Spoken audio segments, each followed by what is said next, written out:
always fight, never quit, do it right, play the game, win it life, have no shame, there's no time, feel the pain, live the grind, I could change, in my mind, pick a lane, commit and climb, the only way to win it life, I never miss, that's fact, taking big.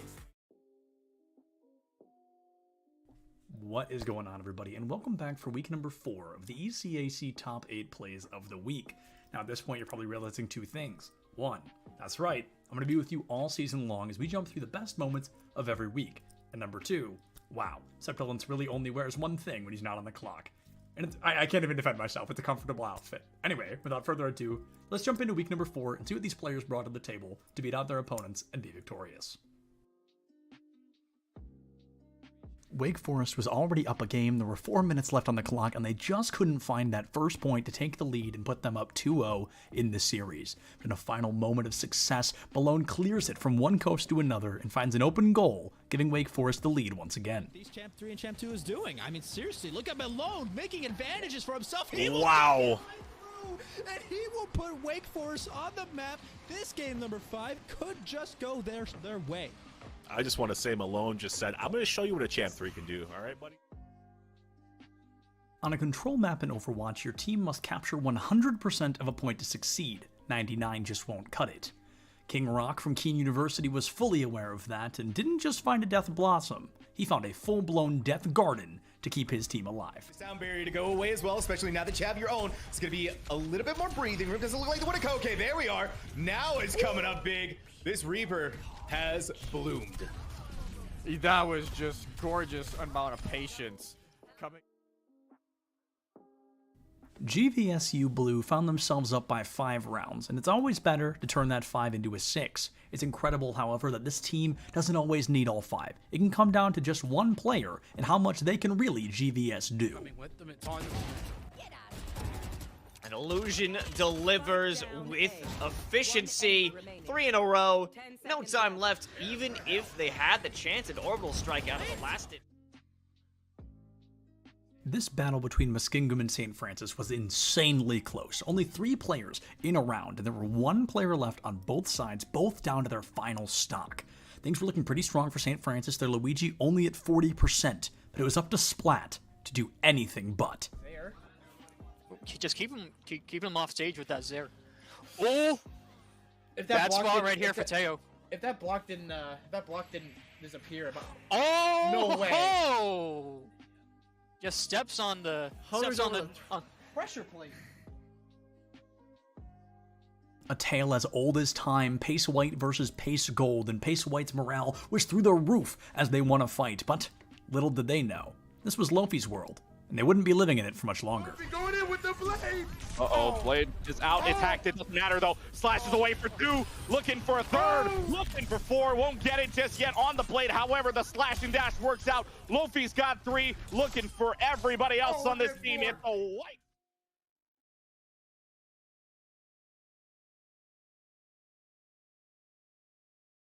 We're at the Collegiate Esports Commissioners Cup. Let's make some noise. Oh, and it's going to be what? Corner judges go for 1, 2, yeah. He needs more. They're doing even more here. You gotta touch the point. Mr. College walks it in. Joy Boy is going to drop. Knife him. Right out front. Yeah, 3, 2, 1. Running.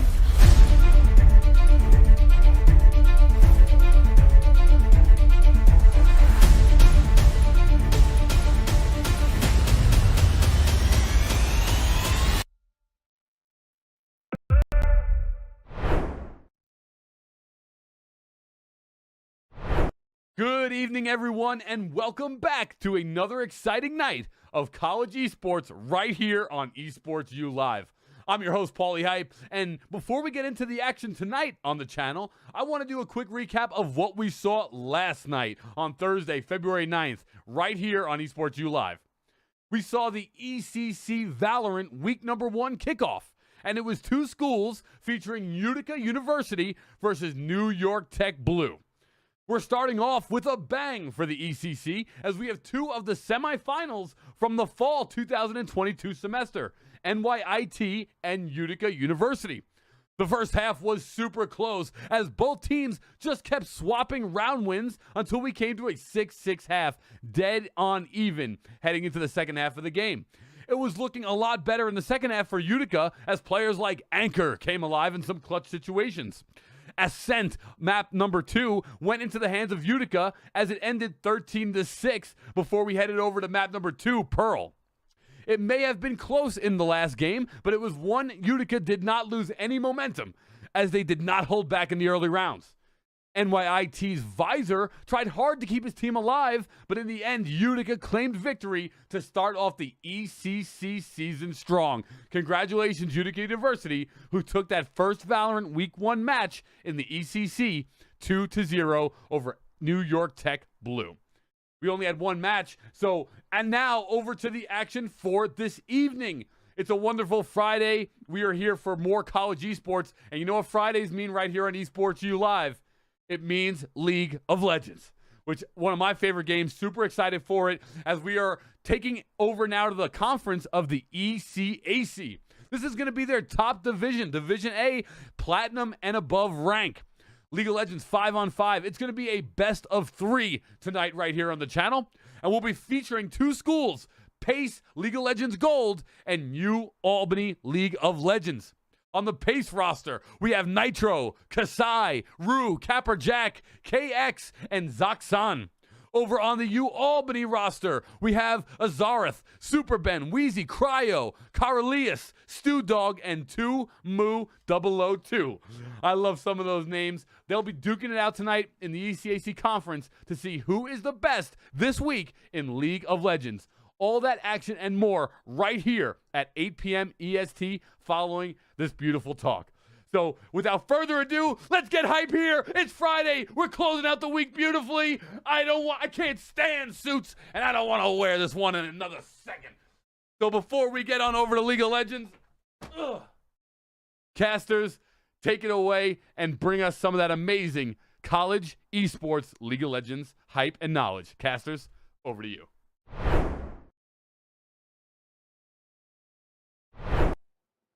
Well, Paulie, that was one hell of an intro. Thank you so much. Ladies and gentlemen, welcome to week 2 of the ECAC, where we are indeed set to see the matchup between Pace University and UAlbany. It is a great matchup for you guys. Both these teams coming into this week undefeated. I am Horizon Cast, joined by Shibby. Shibby, how you feeling tonight, man? Ooh, it's a cool summer or spring breeze for me, man. It's 5 p.m. I'm in the past. I'm in Pacific Standard Time right now, so it's pretty cool here. That's why I don't got a fancy suit like you, man. Yeah. Oh man, I'm excited. I'm super excited for this one. It feels good to be back in the swing of things. Brand new season of the ECAC. We're only 1 week into it now. This is week 2, so a lot to expect from these teams as the season continues to go forward. Again, as we just highlighted, both these teams 1-0. So, Shibby, kind of talk to me a little bit. Like, what is it for these teams to be 1-0? Like, what's the pressure for them wanting to make sure that they kind of continue their winning spree or build the winning spree going into week 3? Momentum, Horizon. That's what you want to keep going. If you're that unstoppable train, nobody's going to be able to stop you, right? You're going to plow through every single team. So for both of these teams being 1-0, you want to just keep that vibe going, keep that energy going, because it is really rough going into a week after you're losing. You're doing the VOD review, you're looking at your mistakes, right? If you're a player, and you're going, oh man, I could have played that better. Your coach is maybe talking to you like, hey, you could have done this a little bit better. It's a lot easier to keep that momentum going when you're coming into the week with the win. So I expect both of these teams to kind of go all out and really flex their muscles, especially because, Horizon, we're on a new patch. Oh yeah, baby. We are on a brand new shiny patch, and with that patch came a couple of notable changes, specifically the Aurelian Soul changes, which we are duty-bound to inform you will not see this week. Actually, it has been outlawed by ECAC because it is a brand new champ, so obviously if there are any bugs or any other problems with the champion, they want Riot to have time to fix it, so we won't see it this week. But we do have other things we get to see this week, and Shibby, I think that's what we need to talk about. What are some of the champions, some of the roles that we should be expected to seeing as we get into this draft? melee supports are back. Horizon, the Alistar, the Braum, the biggest, beefiest, juiciest boys are back into the bot lane. No more of these ranged AD Get them out of supports. here. No more Umbral Glaive. I don't want to see that anymore. We're finally going to get to see some brawl action down in the bot lane. Some standard, tradition, smash mouth League of Legends, and that's what I like to see. As the Nami is actually going to get banned out by Albany here, and Pace gonna ban out the Pantheon here. I still think a lot of these teams, unfortunately, they haven't had a lot of time on the patch. It just dropped yesterday, so I can't expect them to be like, oh yeah, we have a lot of scrim time on it, we can do it. But I guarantee you, we've got some big beefy support boys here, right?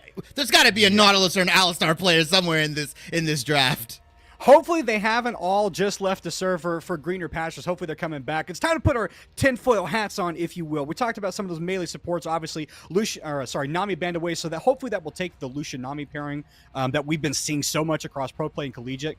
So obviously you talked about the double marksman. What are we thinking in terms of trying to draft some of these early compositions? Like, what role is going to be really important for these teams to lock down and play towards, especially in the early stages of the game? I think it's no secret, Horizon. Me and you know both that bot lane is just so important, right? You want to get that winning bot lane matchup. You want to potentially save your counter pick for support, what we've seen a lot of teams in different regions do, where they want to get that advantageous bot lane matchup. But Pace gonna lock in that Elysia. Nice early game centric jungler, gets a lot of gank power off, and there's one piece of that humongous and overpowered bot lane coming into effect. The Caitlyn matched up with the Udyr. We're going to see some farming. We're going to see some abuse put down by Albany here. Yeah, interesting that they've already decided to go ahead and split the Kate from any of her traditional laning partners, maybe something like an Ashe or a Lux. So obviously Pace will be able to steal something like that away. I do want to highlight, though, a champion, a big boy we've not seen in a while. Udyr making a return to the Rift for a first time in a long time, Shibby.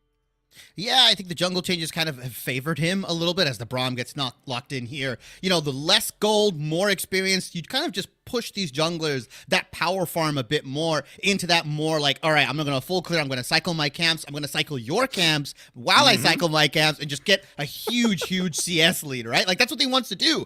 When you're on the bot side, sorry, your Krugs are gone, your Wolves are gone, whatever, I'm taking everything here. Udyr is just a lawnmower and he's going to tear through your jungle, as we are seeing the Aphelios Braum being locked in. A classic matchup into Kate. Aphelios has the range, has the different guns, and if QE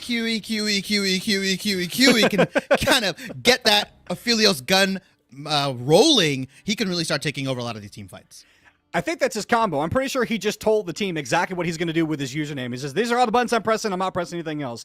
Are missing from that lineup, but hopefully he'll find time to press it, because I feel this is a champion that we don't see a lot of, and I think for a pretty good reason. Obviously, now that marksmen are really heavily back into the meta, I think this is a champion that we could have expected to see for a while, but I think his power is kind of his lack of power has kind of turned some teams off for playing him. But now that we have the Bruiser ADCs back, now that we have those big old meatballs in the bot lane, I think we can expect to see the Aphelios coming out more, because he does have that additional safety. Yeah, and he also plays really well into like these more enchanter poke supports, right? You have the added defense with the Braum. He can block the Piltover Peacemaker, he can block the Karma Mantra Q, and just allows him to kind of safely farm the lane. And once he hits that 2-3 item power spike, I mean, Horizon, we know what Aphelios does. We've seen it time and time again. This guy can just take fights over with like Severum, Infernum, Calibrum, depending on what gun he has into the fight. As now, Pace have opted into banning quite a few top laners here. Pantheon, Gangplank, Aatrox, and Darius, they've definitely done their research, and Karelius is going to have to go onto something that he might not be comfortable with. Yeah, it's interesting to see all of those heavy AD bans. This would be really spicy if they locked this Tryndamere, and that might be a preventative answer to the Cassante. Oh, I would love to see that locked in. They do. They're going to pick that one. Okay, Pace. They need to counter pick in top lane. What are some of the matchups that Tryndamere does not like to play? I mean, you could go something heavy scaling as well, right? You could go something more team fight oriented. It's really hard to match Tryndamere in the side lane once the 3-4 items come in. Also, the crit changes crucially, right? Navori being activated at 40% crit. I mean, this guy's just going to be spinning everywhere, right? I love the preemptive Trynd pick. Like you said, it kind of counters the Cassante, and they're just going to opt in for the matchup. As long as you can take the Trynd out of fights, you can keep him off your Aphelios, you can keep him off your Braun. Cassante's job in these team fights is not to fight and beat Tryndamere, it's just simply remove him from the fight and tackle him afterwards. Yeah, I like that they were had enough forethought to go ahead and draft into that. So very interesting to see how that top lane matchup will go. As we're waiting to see what they're going to lock in the mid lane. Diana, another champion we've not seen for at least a good year and a half. This champion was nerfed so heavily in the mid lane, but that will be coming out for Pace. So interested to see now. UAlbany, they have the final pick here. So some champions I think we could expect to see to be really good. Ryze would be fantastic into this. Diana, obviously Ryze needs no introduction, but Gwen. This could be the flex. This would be really, really risky into the Diana in the early door, and they're going to lock that in. I love it. I love the Gwen also into Cassante. Same sort of logic that Tryndamere has, right? High scaling AP damage, Hollowed Mist is really, really good into Cassante. You can block a lot of those abilities. You essentially get a free scaling lane for the Gwen. And once Gwen starts coming into your team, starts shredding you with the needlework, I mean, it is quick work for them. The mid Tryndamere into Diana is fine, right? Diana has those more short bursty trades, but also with Tryndamere, if you can get the crit stack going, if you can get the the crits going, you can get the whirling blade going, then maybe you can look to trade into the Diana. But two heavy scaling lanes with the farming jungler, the only real, I would say, priority you have for Albany is that Caitlyn Karma lane in the bot. So I expect a lot of dragon control from Albany. But Pace, I mean, they can get the ball rolling with earlier heralds, early top pressure with the Cassante, and Diana can look to pressure and roam consistently onto this bot lane if she so pleases. I absolutely agree with you. And when you look at this UAlbany comp in terms of like some of the priority that they're going to have, one of the things that they're going to have to balance is something that is noticeably missing for these champions, which is reliable CC. Outside of Udyr just running at somebody and stunning, or maybe Karma landing that tether, they have no reliable ways to lock down any of these members of Pace. And Pace, credit where credit is due with this draft, they have drafted very, very intelligently in terms of being able to draft themselves disengage and partial engage on their own side. Like Braum, you have his ultimate to engage with that. Cassante is a great champion for being set up on top of Diana, who has that Moonlight Vigil that she can start off with. So they have some forms of reliable CC, where like UAlbany, it's very sketchy how they actually start off fights. Yeah, with Albany, I don't ever think they want to fight you, right? They want to win the fight before it starts, right? They have this objective control with the Caitlyn, right? You set up the traps, you set up the Karma poke, you have a big, beefy frontliner with the Udyr who can empower his R and kind of zone you away. I don't suspect Albany to ever take a 5v5, right? If they do, it won't be on their terms, unfortunately. It'll be Pace locking them down, like you said, coming in with the Braum, coming in with the Cassante, maybe a Diana flank as well. Albany always wants to play that range leash game, and once you're low enough, then the dive starts. Then the Tryndamere, Gwen come in from different angles, and they take these very, very unfair fights, whereas they never give Pace the ability to deathball, the ability to kind of just snap of a finger, like you said, Diana engage with the Braum on top of the Aphelios. Yeah, and that poke coming out from that Caitlyn and that Karma in some of those neutral objective fights is going to be huge, because Pace are so fairly short range, even with the Aphelios, who is going to have to be doing a lion's share of the work and trying to set up for those fights. So you are able to sort of poke out the fights and win it, as you highlighted, before Pace can even get close. Now, the concern that obviously you have is if you're not managing those zones of control correctly, then obviously things get very sketchy very quick, because it's very difficult to get an Elise, a Diana, and a Cassante off of you once they're actually in that engage range. Other thing I wanted to highlight too, when we see these two champions both in the mid of the top lane for UAlbany, is that they do have that Tryndamere and that Gwen, which are historically known to be these massive side lane threats that allow you to set up a 1-3-1 and just split push a team to death. Yeah, I mean, they could do it, right? They have the Udyr, Caitlyn, Karma for the siege. I think that's really, really good. Caitlyn, one of the best siegers in the game, can set the traps up, throw her mid with Karma and Udyr as protection. You have the Mantra E to get out. Gwen and Tryndamere, like you said, yeah, they're going to have a lot of side lane pressure. It'll be rough to match both of them, right? The best strategy for Pace here is to try to bait a fight with one of the side laners and have Elise shadowing one of the side laners, right? So as soon as the fight breaks out, Elise comes in, makes it a 2v1, and you relieve that pressure. Then you rotate to objective, or you rotate to the mid lane to kind of use your numbers advantage. If you leave Tryndamere and Gwen unchecked in the 1v1s, they're going to take your tower, they're going to take your nexus, they're going to take your life as well if you try to match them 1v1. Once they get to a certain point in the game, the 2-3 item power spike. Specifically, I'm afraid this Tryndamere at 2 items is just going to be a menace. Yeah, one of the you highlighted too, like with the crit builds that are coming out, especially too with Navor Quick Blades, he's going to do a tremendous amount of consistent damage in these team fights and in the 1v1s. So for me, when I'm looking at these matchups, especially early pathing from junglers, which you and I are big jungle buffs, so we like trying to theorize where these guys are going to go. For me, it's about both Azarath and Nitro getting involved in that top lane quickly. For Nitro, making sure that this Cassante that has been so far a menace on the Rift actually reaches that solo carry potential where nobody on the side of UAlbany can actually answer him in the side lane, including the Tryndamere. Yeah, I think setting your scaling lanes up for success is really nice. So you don't want to just leave them on the island because they'll get bullied out. They might get froze upon, right? And then if Nitro is there to cover, if Nitro is there just to dive as well with the Elise, they could do a lot of damage to this Tryndamere early, right? He doesn't get that crazy ultimate until level 6. So if they set up that dive, they crash the wave in, Elise is there with the stun, with the turret juggling. I mean, Kusai and Nitro could really do some damage into the Tryndamere. So it's not going to be just Udyr down in that bot lane, although I am a big fan of stepping up and supporting your Caitlyn Karma lane. You always want to provide them that safety net because they're going to play pushed up. That's their MO. They want to shove you under tower, get as many plates as possible, and poke you down. You can't do that if you have no jungle coverage. So it'll be interesting to see how Azarath kind of juggles, like you said, the pressure and kind of feints pressure as well. Like, oh, he could be bot, he could be top. He doesn't really want to keep revealing his position. Yeah. So Chevy, let's give us the lowdown. What do you expect out of the early couple of levels in the first couple of minutes going into this game for both of these teams? What moves do they need to make these comps work? I think Elise is going to do like a full clear red side or a full clear blue side into gank, right? He's going to do the level 3, get all of his abilities, then look to probably influence mid or top. He's a lot more CC in the top lane, but also like Diana could provide a lot of damage, right? If you land that cocoon, if you can get that going, I'm pretty sure there's Gwen, in the mid lane. If it is Gwen in the mid lane here, she's going to get bullied out and then she could never touch the wave again. Udyr on the other side, really Albany has to do, they just kind of have to wait. They have to wait and wait and wait. Wait for their 1 item, wait for their 2 items, set the objective up with the bot lane. I think Azarath should really play towards this Caitlyn and Karma so they can start stacking dragons early. If they keep that dragon stacking going, they could really potentially roll like a really powerful soul, like the Mountain, like the Infernal, or potentially the new Chemtech soul that is, in my opinion, actually super busted, especially for Albany's team comp.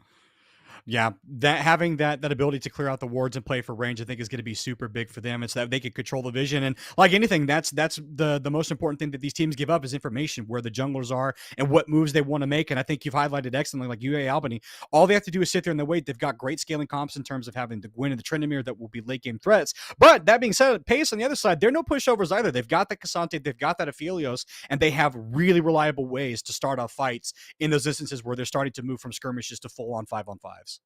I think Pace has to be in the driver's seat, right? Like they have to make Albany play their game. Because if they're even at like the 16, 18 minute mark, then Albany, by all means and purposes, they're fine. They're cruising towards that late game. Albany, you have to set them behind 2,000-3,000 gold so that you can be in a comfortable position to say, hey, we're going to muscle our way into these objectives. We're going to muscle our way into your mid lane, start sieging your mid lane turret, start sieging your bot lane. Because like I said, if Albany is allowed to set up, if they're allowed to just kind of coast through the early game, they're set, right? They'll be able to go into this late game, the 25, 26 minute mark with 2-3 items, and they'll just be able to 5v5 you head on, and you won't be able to do anything about it because unfortunately you didn't set them back far enough.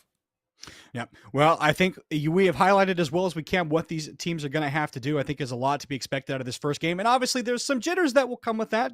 Never sure whether or not a draft will work until you actually get on the Rift. And sometimes you go, hey, this draft is great. And sometimes it's horrible. But there's only one way to find out as we are on to the Rift for game number 1 between Pace and UA. Week 2 of the ECAC league. And it looks like it's just going to be a full bot side rush and top side rush switch. So they're going to pass each other like ships in the night. Yeah, they won't know anything, right? They're both going to try to get some information, right? Throw the wards down. And that's going to be really crucial because both of these teams want to know where the junglers are starting. They want to know how they're going to path so that the laners can play either super aggressively or, super passively here.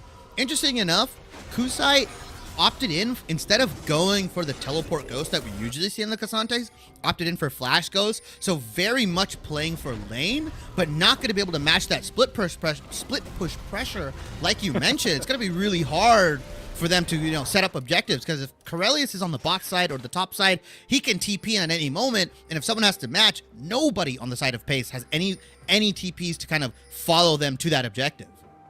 Yeah, absolutely right. One of the things I want to highlight too, because we talked about the sort of the gumption of both these teams to try and get vision. I think highlighted that UA actually did take a really, really big risk in trying to invade the way they did, because traditionally you don't invade a Braum. Like, that's kind of one of the no-nos of League of Legends. I mean, maybe they're playing the mind game, right? They're like, okay, they have a Braum. They'll probably invade us bot side, so let's just completely avoid that, get the countermeasures in, and they're not going to get anything out of it. They're not going to get anything more than we are out of this invade here, as the wards are going down. Jungle Pats starting on the same side here, as mid lane Tryndamere is just aggressively trading into that Diana. So it is a Gwen into Cassante and Tryndamere into Diana here, kind of like we said, Horizon. And so far, Diana has to kind of play with some respect. Yeah, and this I think is fully what you could have expected out of this matchup. Tryndamere is just traditionally difficult to get on top of in the early levels, but even as I say that, Nitro, he's looking for a gank. He's going to land a stun. They're going to jump in. He's going to whirlwind out, repel up forward. He's ticking with the red buff, but they won't be able to knock him down. He gets away with his life, but he is lucky to do so. Not even a full 3-camp clear for Nitro. He takes the red and just goes straight beelines it to mid lane here, relieving some of that pressure for Capperjack here, as Cassante gets solo killed by Corellius just in the top lane. Ghost was burned. Oh, no. Oh, he used that summoner to try and get away out of a level 3 trade. That is so rough, trying to trade into the Gwen like that. And now Nitro, he's going to be picking up his blue buff, wondering what happened to his top laner. That is disastrous. And Azarath, he's already invading on this bot side. He wants to make away with a couple of goodies. Didn't I say, Horizon, he's going to farm his camps, he's going to farm your camps, and then he's going to go back to farming his. That red straight into the gank is going to cost him some chickens. Yep, and he'll be a little bit hungrier when he goes to discover those have been taken. So a little bit of a camp lead, obviously, for Azarath right now. It won't translate to too much, but Superman wants to get 4 flashes. The flash out from the Diana. That's a huge summoner blown. That's going to be an ability that he's going to wish he has at level 6. Yeah, it's going to be cool from Super Ben if he can get that rage bar stacking, gets the flash E onto Capperjack here. If Nitro's not here to cover, Diana could easily get solo killed. Needs to be very careful. Now, Nitro's waiting in the wings. He's going to go ahead and steal away the Raptors, but the Udyr is waiting in the wings. He knows he's here. Nitro, surely there's no way you try and gank this Tryndamere underneath the turret, and he's not going to. He's going to instead trade with Azarath. Now, Capperjack's going to have to run straight to 2 turrets. Superman can look to get onto this anytime he wants to. It's going to be a blast cone over the wall, and they're just going to walk away after trading health bars. Carolus is here. And yeah, Pace, they need to go ahead and book their way on out of this one because they're getting collapsed on. Diana might die here as bot lane aggressively trading. Wait a minute, we're not done. Oh, Azarath, he's going to get the second kill. On top of that, it's 2 unanswered kills for UA. Oh, you get punished for the greed. The Diana goes down. He has no flash, has no ignite, and this lane is going to be all the worse for his Airless. Oh, this kill traded back. Flash, that's the root. What else can they get? Carol's going to get knocked back. Going to have to try to retreat underneath the turret, but can't do so. Is shut down over to Kusai, so he'll be happy to have that one, but ultimately still a net positive trade for UA in the end. Yeah, that's a call Gwen, by the way, getting those 2 kills. That is quite good for them. The scaling is already kick-started for this Gwen here. She's going to pick up the wave. She's going to TP in. A little bit of a greedy pathing because you didn't see Cassante in the lane, so you kind of had to suspect that maybe he's looking for the jump. Overall, still, like you said, net benefit for UA here. Getting that early game started, which is not something we expected. Yeah, and the other thing we're talking about unexpected that I wouldn't have expected Carolus to do would be to come back with that Sheen. But I guess wanting to scale more towards that that late game threat where you have the extra gold. Obviously, if you feel like you're not under any threat in the lane, then that's an easy item to pick up. But I would have expected him to go through a little bit of trading power than trying to scale for the late game so far when you do have 2 kills on the Gwen. Nitro? Nitro is just aggressively coming in. This is not the way. Oh no, the blast cone doesn't take him to safety. He's gonna try and repel, but there's nowhere to fly, my friend, and they're gonna splat the spider. Udyr's gonna pick up the kill. Oh, UA, they're on the board right now, but Kusai just kills Carolus in the top lane. What is going on up there? I believe Gwen was trying to dive here, but right now they're trying to push their advantage in the bot lane. Pace, they gotta get out. Oh, this is so nasty, and that's going to be Pace Rue, going to be the first one to fall. Diana follows up with a kill of her own, though. Karma falls. But right now, UA get a little bit more off the flash, but he has a flash of his own. It's a double kill for Super Ben, and he's putting all hours right now to try and carry UA through this one. 5 kills so far for them, and about 1,000 gold lead, and they are feeling right on top of the world. 2 kills onto that Tryndamere.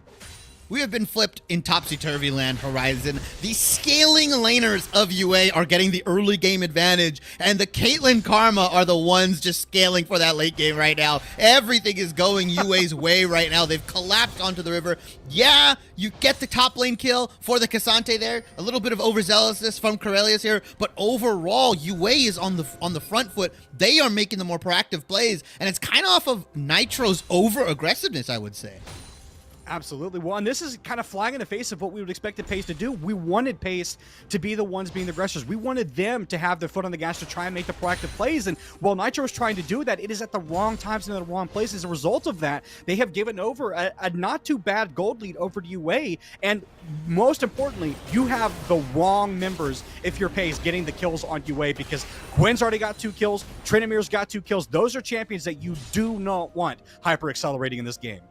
Yeah, they're going to start trending towards their items a lot sooner. They're going to be a lot stronger earlier into the game, and they can start that split push pressure much earlier here. That 1-3-1 can get devastating. It's a comfy 1.5k gold lead for UA here. Now they just have to keep it, right? Corellius got a little bit aggressive, died for his sins twice. He's probably going to play a little bit more passive, like you said. He is going into the Sheen Cassante, but they're trading in the top lane. Yep, they're just trying to bully each other as much as possible. Nitro, this is an aggressive trade. Does he get the blue buff? Yes, he does manage to.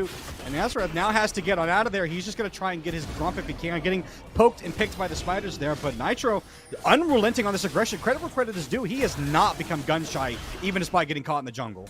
He knows his champion. He knows he has the support from the mid laner. Right now, bot lane can't move because they're kind of getting zoned out by the Aphelios Braum. Like we said, Aphelios does really nice into this Caitlyn Karma lane. You can play that range game. You can play the AoE, and there's not much you can poke out as long as the Braum is using a shield. But now, the dragon is being set up. Who's going to get to it first, and who's going to secure this objective?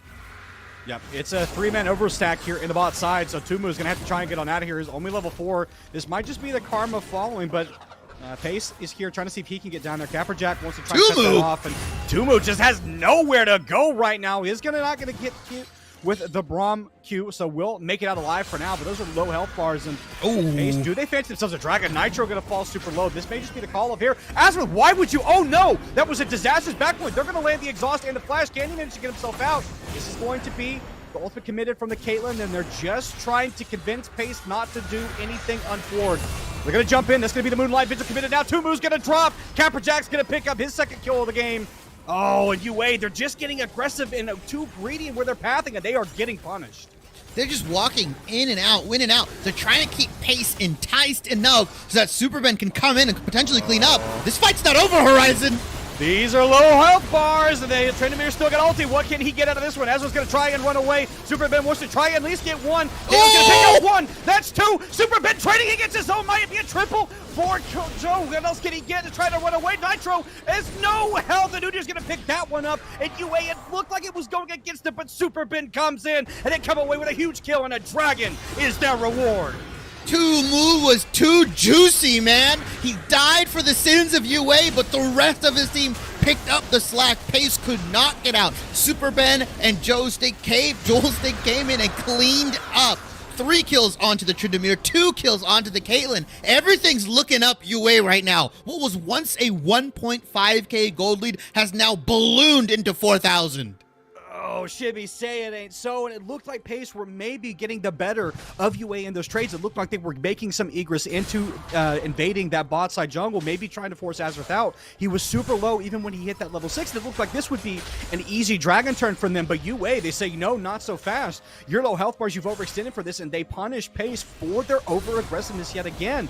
And I'm concerned actually now with the members that are getting this kill, Trinamir 3-0 and 3, that they may be en route to getting outscaled in this game early on.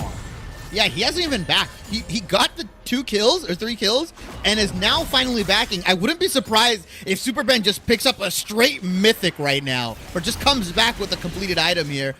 Option for the Berserker Greaves. Okay, all right. He went the more cautious play here. I don't disagree, but now Pace looking to get something back here. Constellation prize, if anything, for that Herald. They do have the top pressure here. Nobody can really contest. I like the play from Nitro and the rest of Pace. They haven't given up that aggression. Like you said, they haven't gotten gun shy, which is what you need. You don't want to go dying silently into the night, especially with the composition that Pace has drafted. You want to try to put as much pressure as you can onto UA even when down.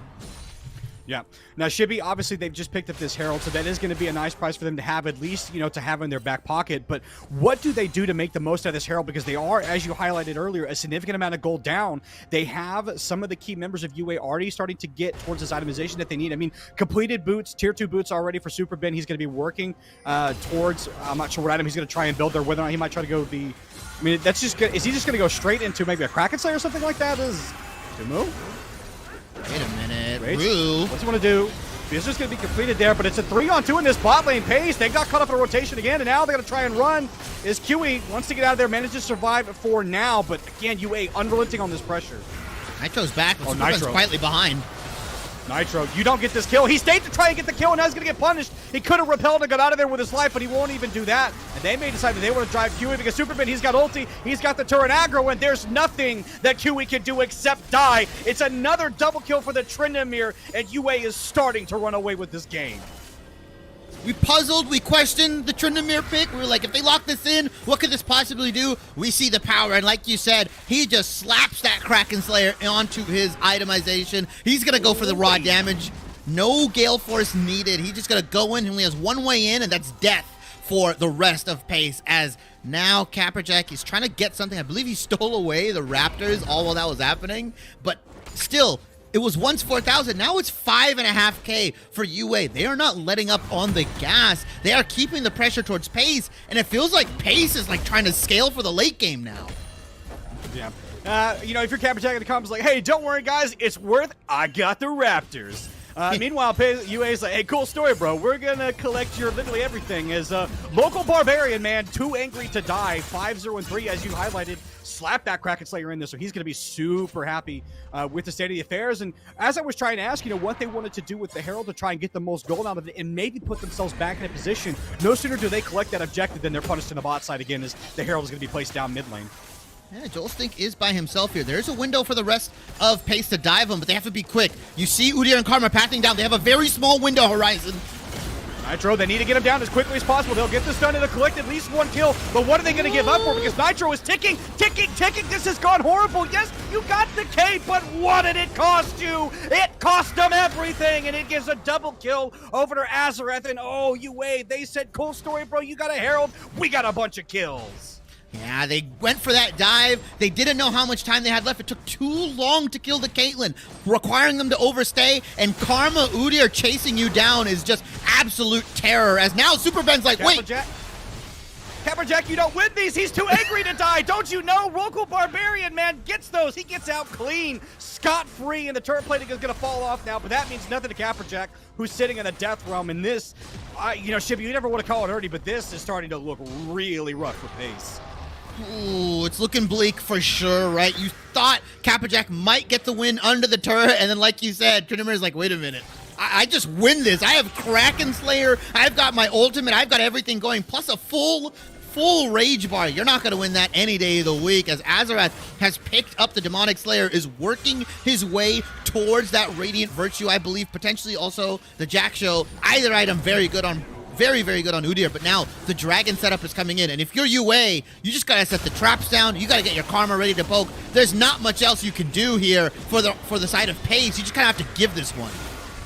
Yeah, and this is going to feel so rough for them because they're already the one dragged down. There's a significant amount of gold. They didn't really get much out of that Herald charge. Yes, they got a couple of plates, but they ultimately ended up giving much more than they got out of it. And, I mean, now for Pace, it's all about hoping that UA makes a mistake. But, I mean, right now, the mistake is going to have to be pretty colossal for Pace to come back in this one. It's going to revolve around getting the shutdown gold on Super Ben and on Azarath right now. It's about 1,000, a little bit more than 1,000 gold on both of them, but that gold has to go to the right place. And short of UA making a colossal mistake, it really does feel like they're very much in the driver's seat. Like, this is their game to lose. Horizon, they have to make one mistake, then another, then another, then another, and then maybe one more before Pace can even think about getting back into this game. And all of those kills have to go, like you said, onto this Aphelios, as Azarath has just taken the 1v1. Kaepernick, no, don't do it to him. Don't. Yes, manages to flash out and gets the passive as well with that movement speed to run away. I was about to say Azarath was just going to let him slowly burn in the ultimate, but manages to live there. But again, it cost him a flash. Bot lane, though, can they manage to get something? Moonlight Vision going to come out.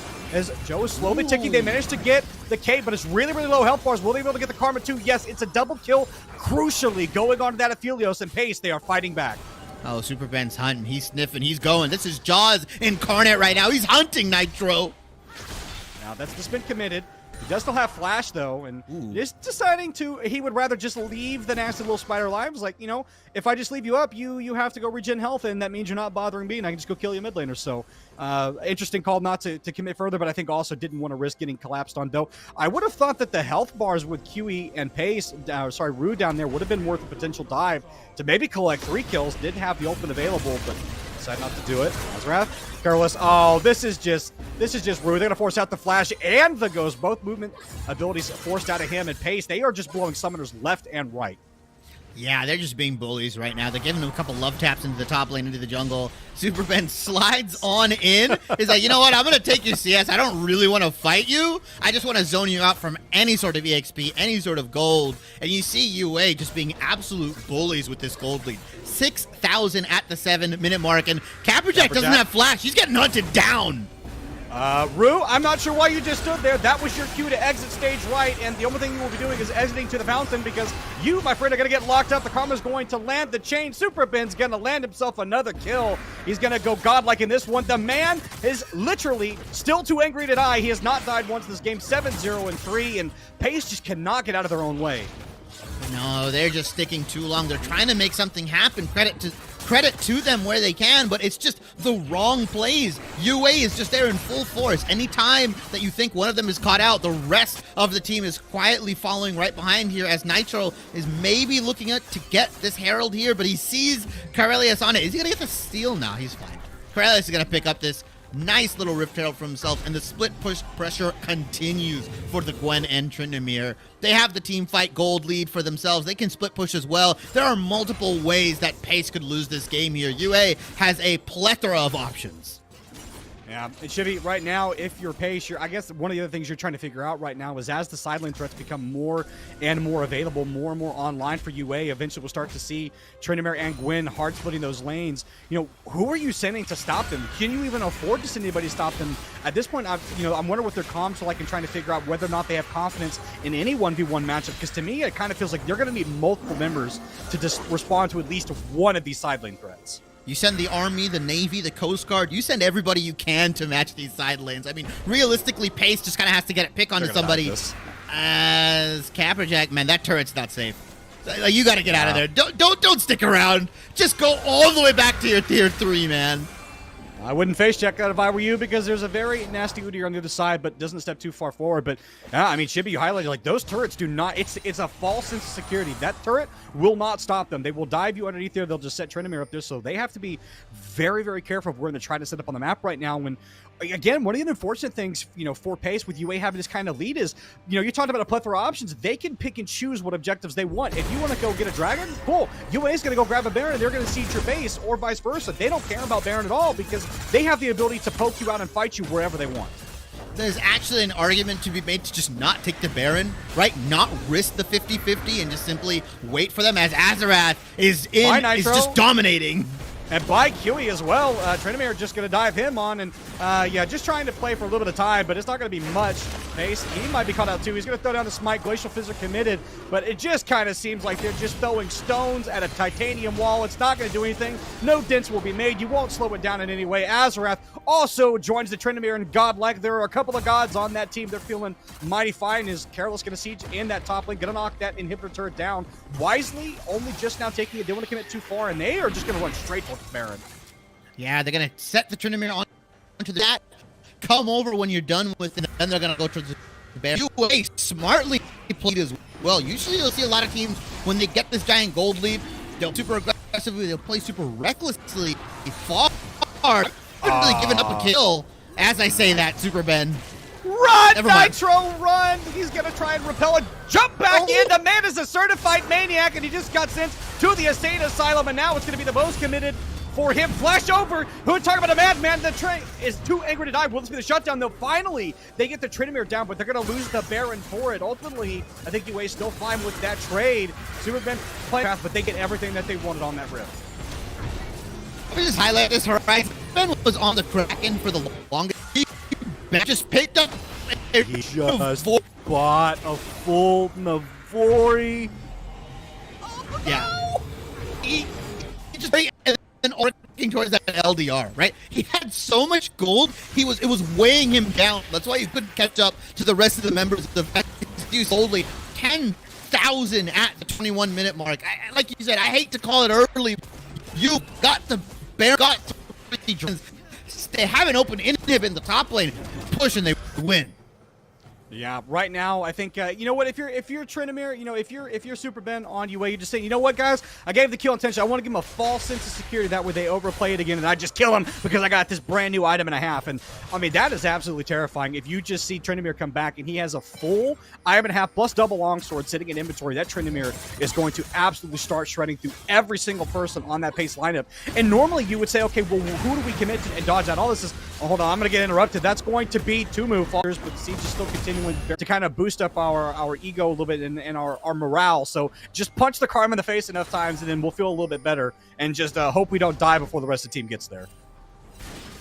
Yeah, it's really, like you said, a handful of colossal mistakes have to be made from UA for Pace to even think about getting back in this game. Aphelios has just ticked 2 items, equivalent to the Caitlyn, but unfortunately, there's just so much gold league on UA, and the team fight breaks out. He gets caught out again, and now it's going to be the full commit from Capperjack. What else can he do? Low health bars on the Caitlyn, but that's not going to be enough because the rest of Team UA is here, and they are looking to put in the damage, and the final nails in his coffin is he's going to get shot out. But Carolus, he's another carry. Just because you got rid of the trend doesn't mean you got rid of all the threats. They're diving into the tier 2. They're collecting a double kill, and now Carly's just going to be next to drop. It's a triple kill for the Gwen. Kate gets on the board, and they're going to look to finish out this game. Shibby, this one is done and dusted. 24 minutes, a quick and dirty game for UA here. 10-28. They're going to end with a 14,000 gold lead here. They're going to push on to the inhibitors. Azarath's like, yeah, I could just tank all of this. And just an absolutely dominating game from UA. These teams may be undefeated, but UA just completely stomps Pace in game 1.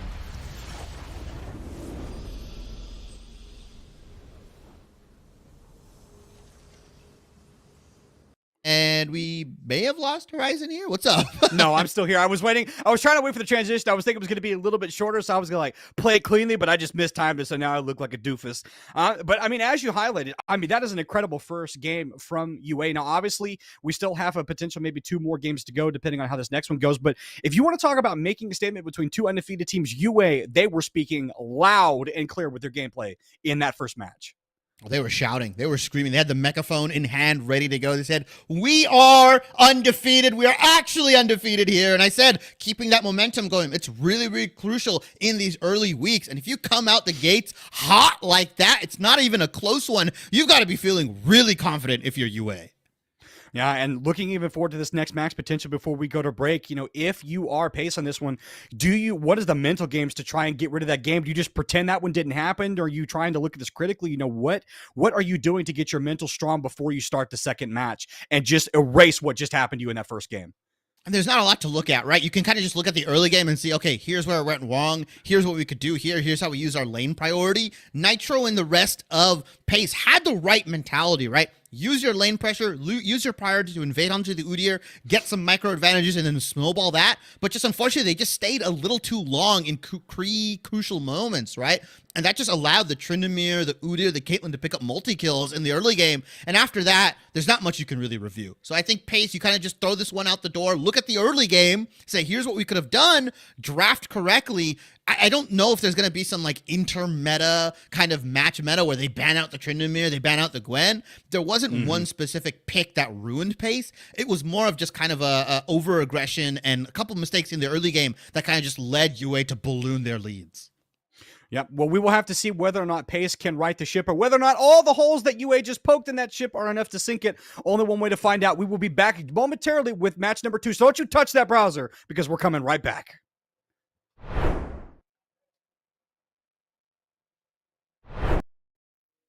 The Inkling versus Ganondorf matchup is not very good for Ganondorf, but let's be honest, which matchups are? In this clip we're going to be watching as JD from Fisher learns the hard way that You never really want to meet an Inkling off stage. Sooner if you don't find that kill confirm or that kill or a bomb off stage like that. That bomb angle. Guarding is so good today. Yeah, that bomb angle was beautiful. Week 4 of ECAC Rocket League was absolutely insane. CMU and FC were tied up 0-0, but it was Gand who told FC they shall not pass game number 2. Side of FC, they've only got one player for a moment there. They're trying to recollect, they're trying to reposition, but how do you position around a pinpoint accurate shot like this? Gand goes crossbar down for the first goal. Adams in reverse, backed the defense off with that. Whenever I'm on the mic for Valorant, you'll often hear the line, check your corners, repeated over and over and over again. And even with me not on the mic to tell them, I have a feeling this team may have learned that lesson. Nah, he's got to take the shot. Take it. Oh yeah, sounds of teammates running on through, and come on, dive! The 4K on a completely unaware trio. And it's 11-0 right now. And those are the top 8 moments we thought deserved just a little bit more time in the spotlight of week number 4 here at ECAC. Thank you all so much for watching. If you're interested in what ECAC has going on, we got something happening nearly every day of the week. So check us out right here. Editor, it's a challenge for you. Wink, wink. And folks, this has been all from me. Thank you all so much for watching. Enjoy this, and we've got plenty of weeks down the line. Can't wait to see what comes of them.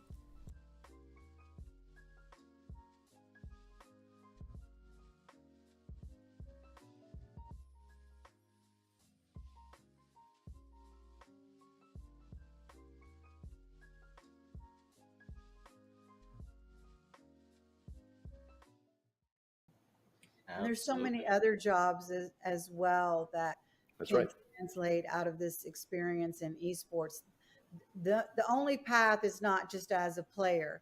I think all of us are representative of jobs in esports, but it mirrors traditional sports in pretty much the same way. You've got, broadcasters, you've got production people, you've got marketing and sales, and now NIL and things like that. But really, esports is kind of a great accelerator for a lot of new businesses that are coming up in the metaverse and Web3, and there's a lot of new technology that is going to be needed. And so these STEM students that are also esports athletes are really the future workforce and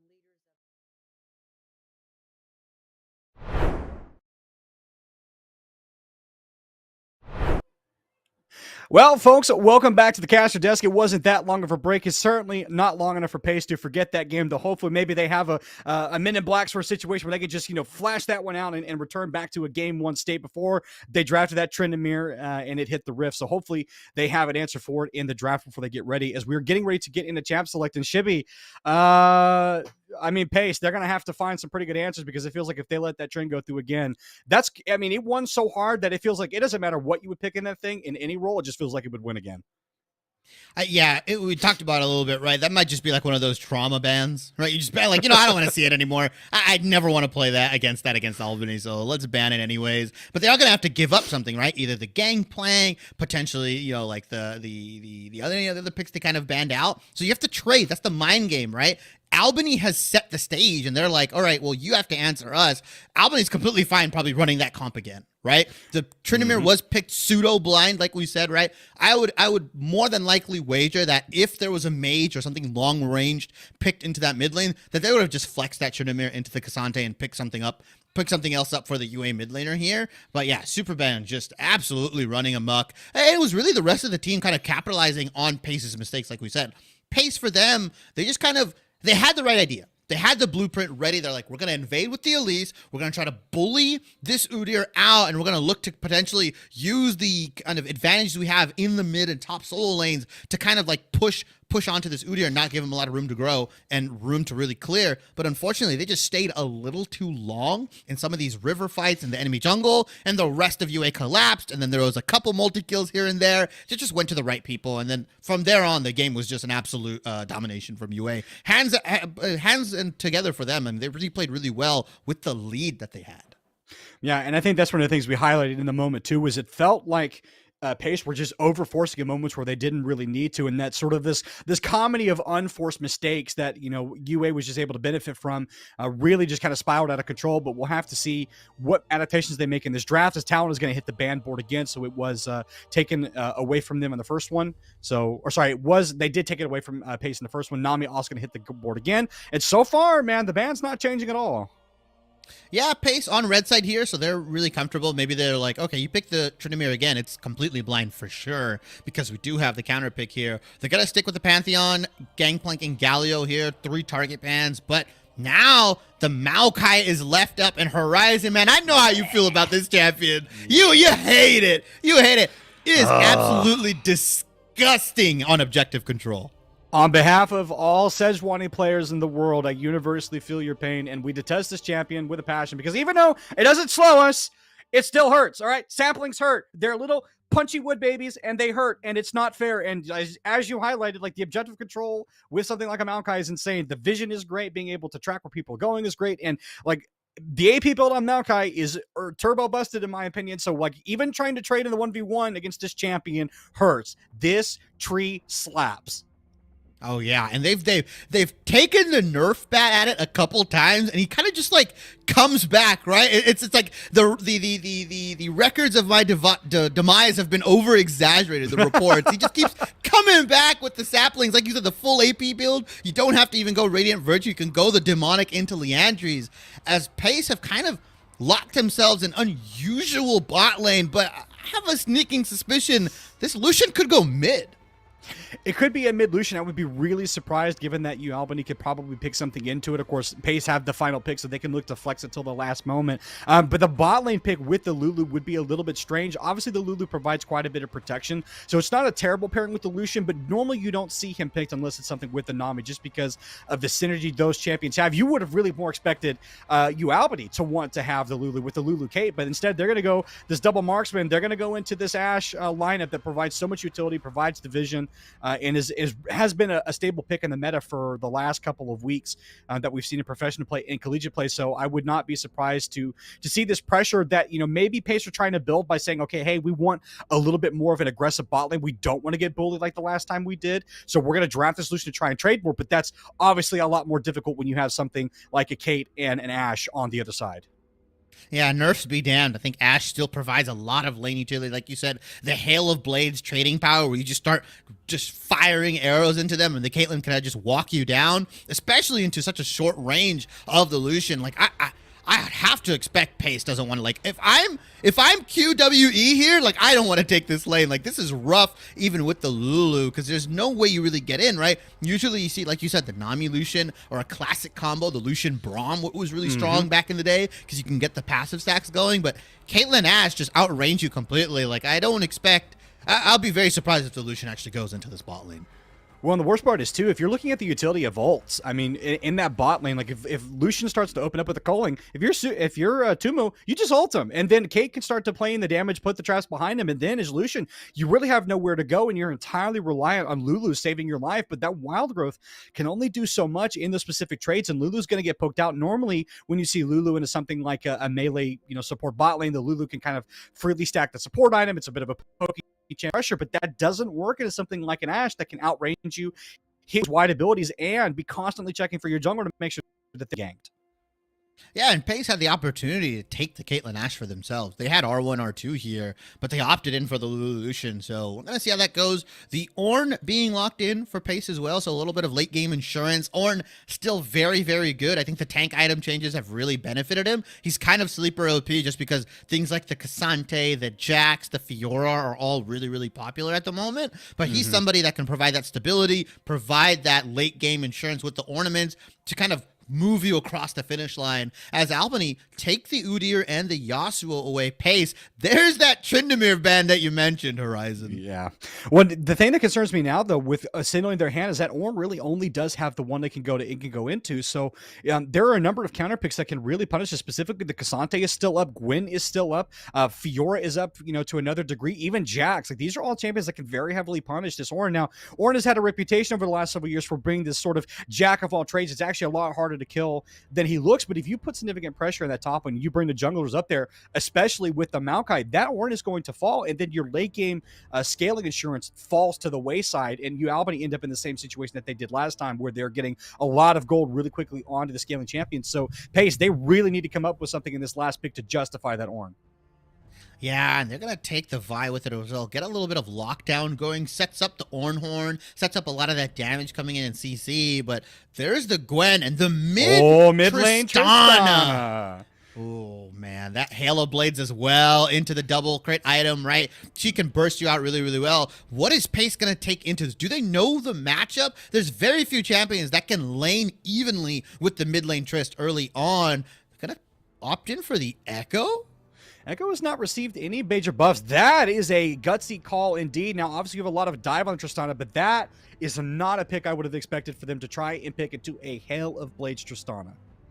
I mean, they're probably thinking you can get that W shield off. You E in. Either they trade with you in your bubble or they have to back out of the wave. But I think it's going to be really hard for this Echo to pick up any kind of CS, at least early on. You have to call your Vi over if you're Capperjack here and maybe just lock this Tristana down once everybody hits level 6. Albany's composition is a little short on the tankiness. I will give them that. They're running a very, very knife's edge composition with the kind of, I'm going to say triple marksman, but in reality, it's double marksman, right? And then Ash's support here.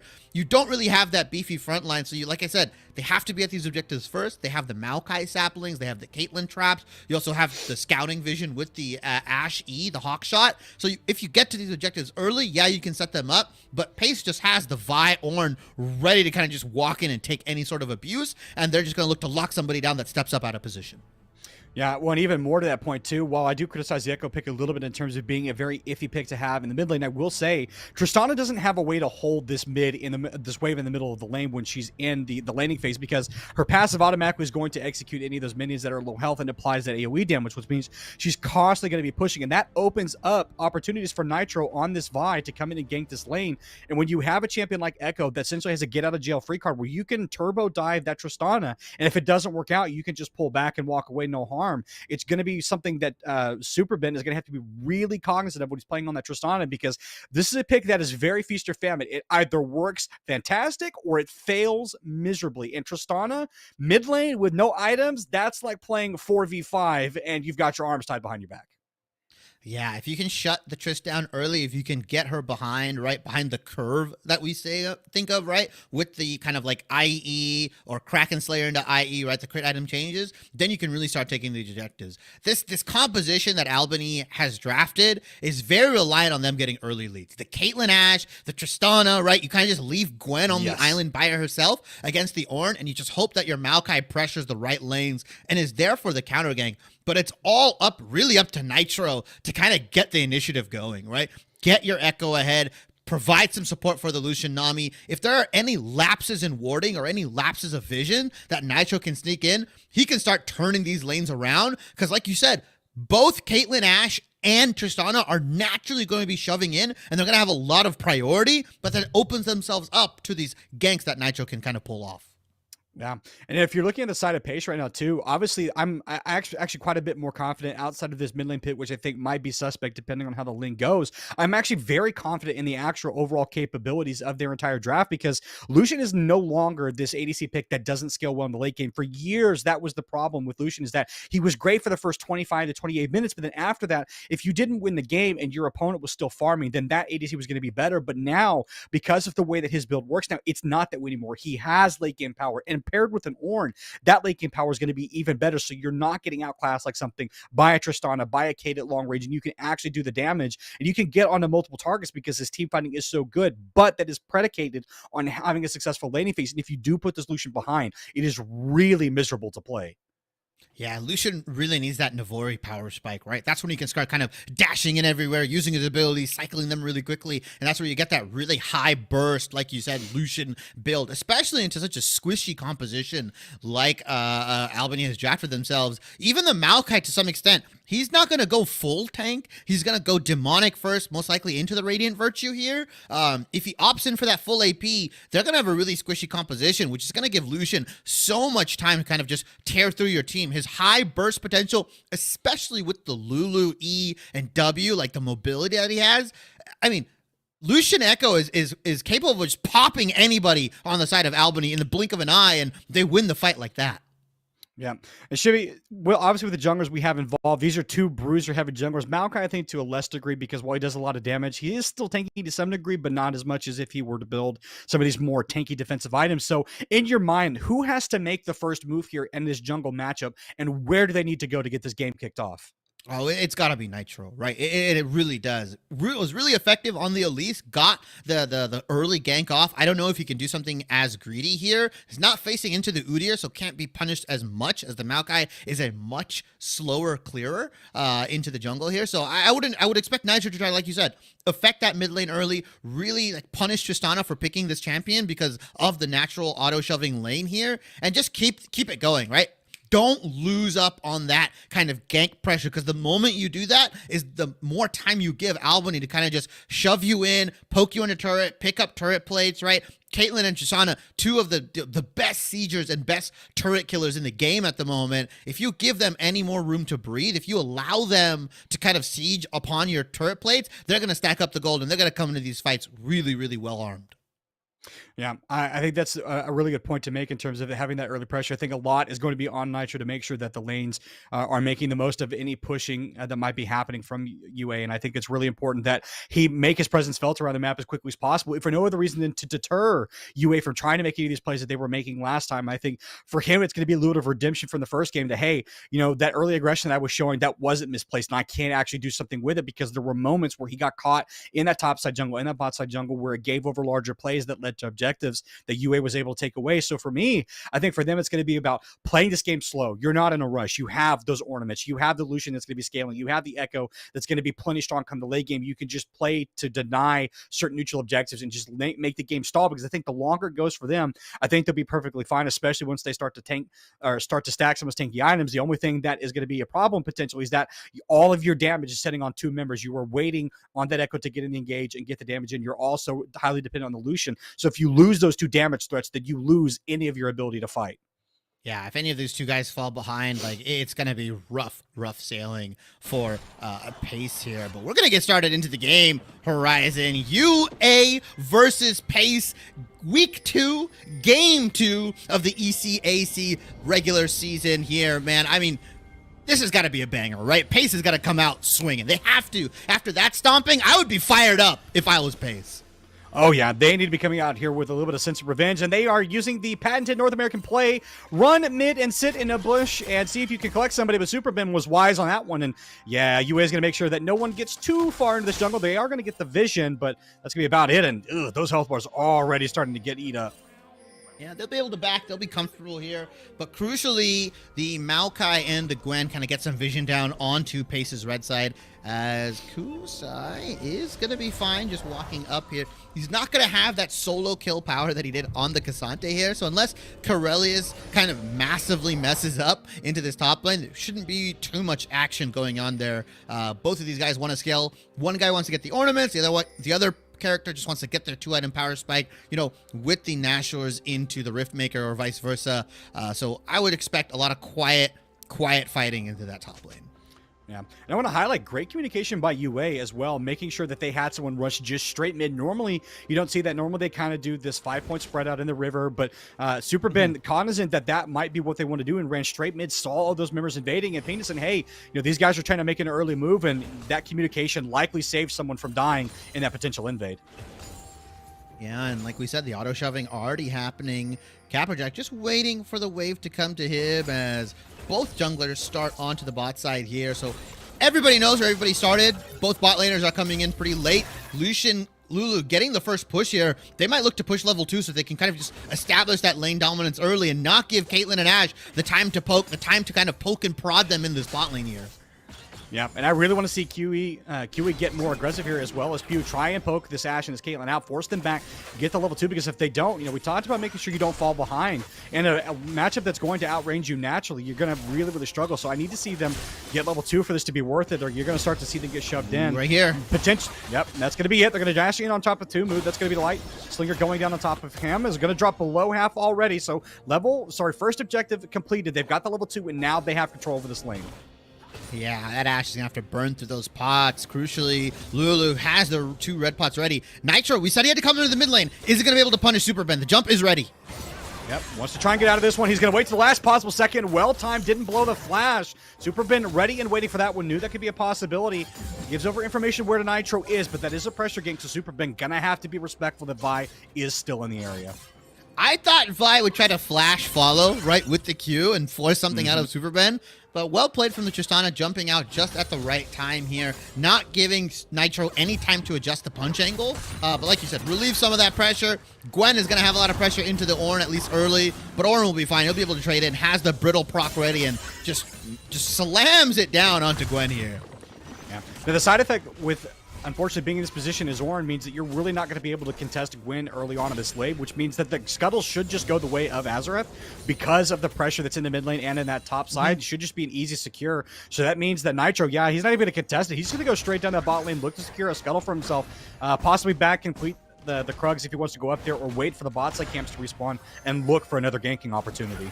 Yeah, he might rotate. He might counter-rotate from top to bottom here and just rotate his camps, right? Takes the Krugs, puts them on the higher level, and then takes everything else. Gonna see what he can do here. Like you said, takes the scuttle. Both level 4 now, these junglers, but kind of quieter, at least, than game 1. Both of these teams playing a bit more reserved, interestingly enough. But Nitro still looking to be the aggressor here.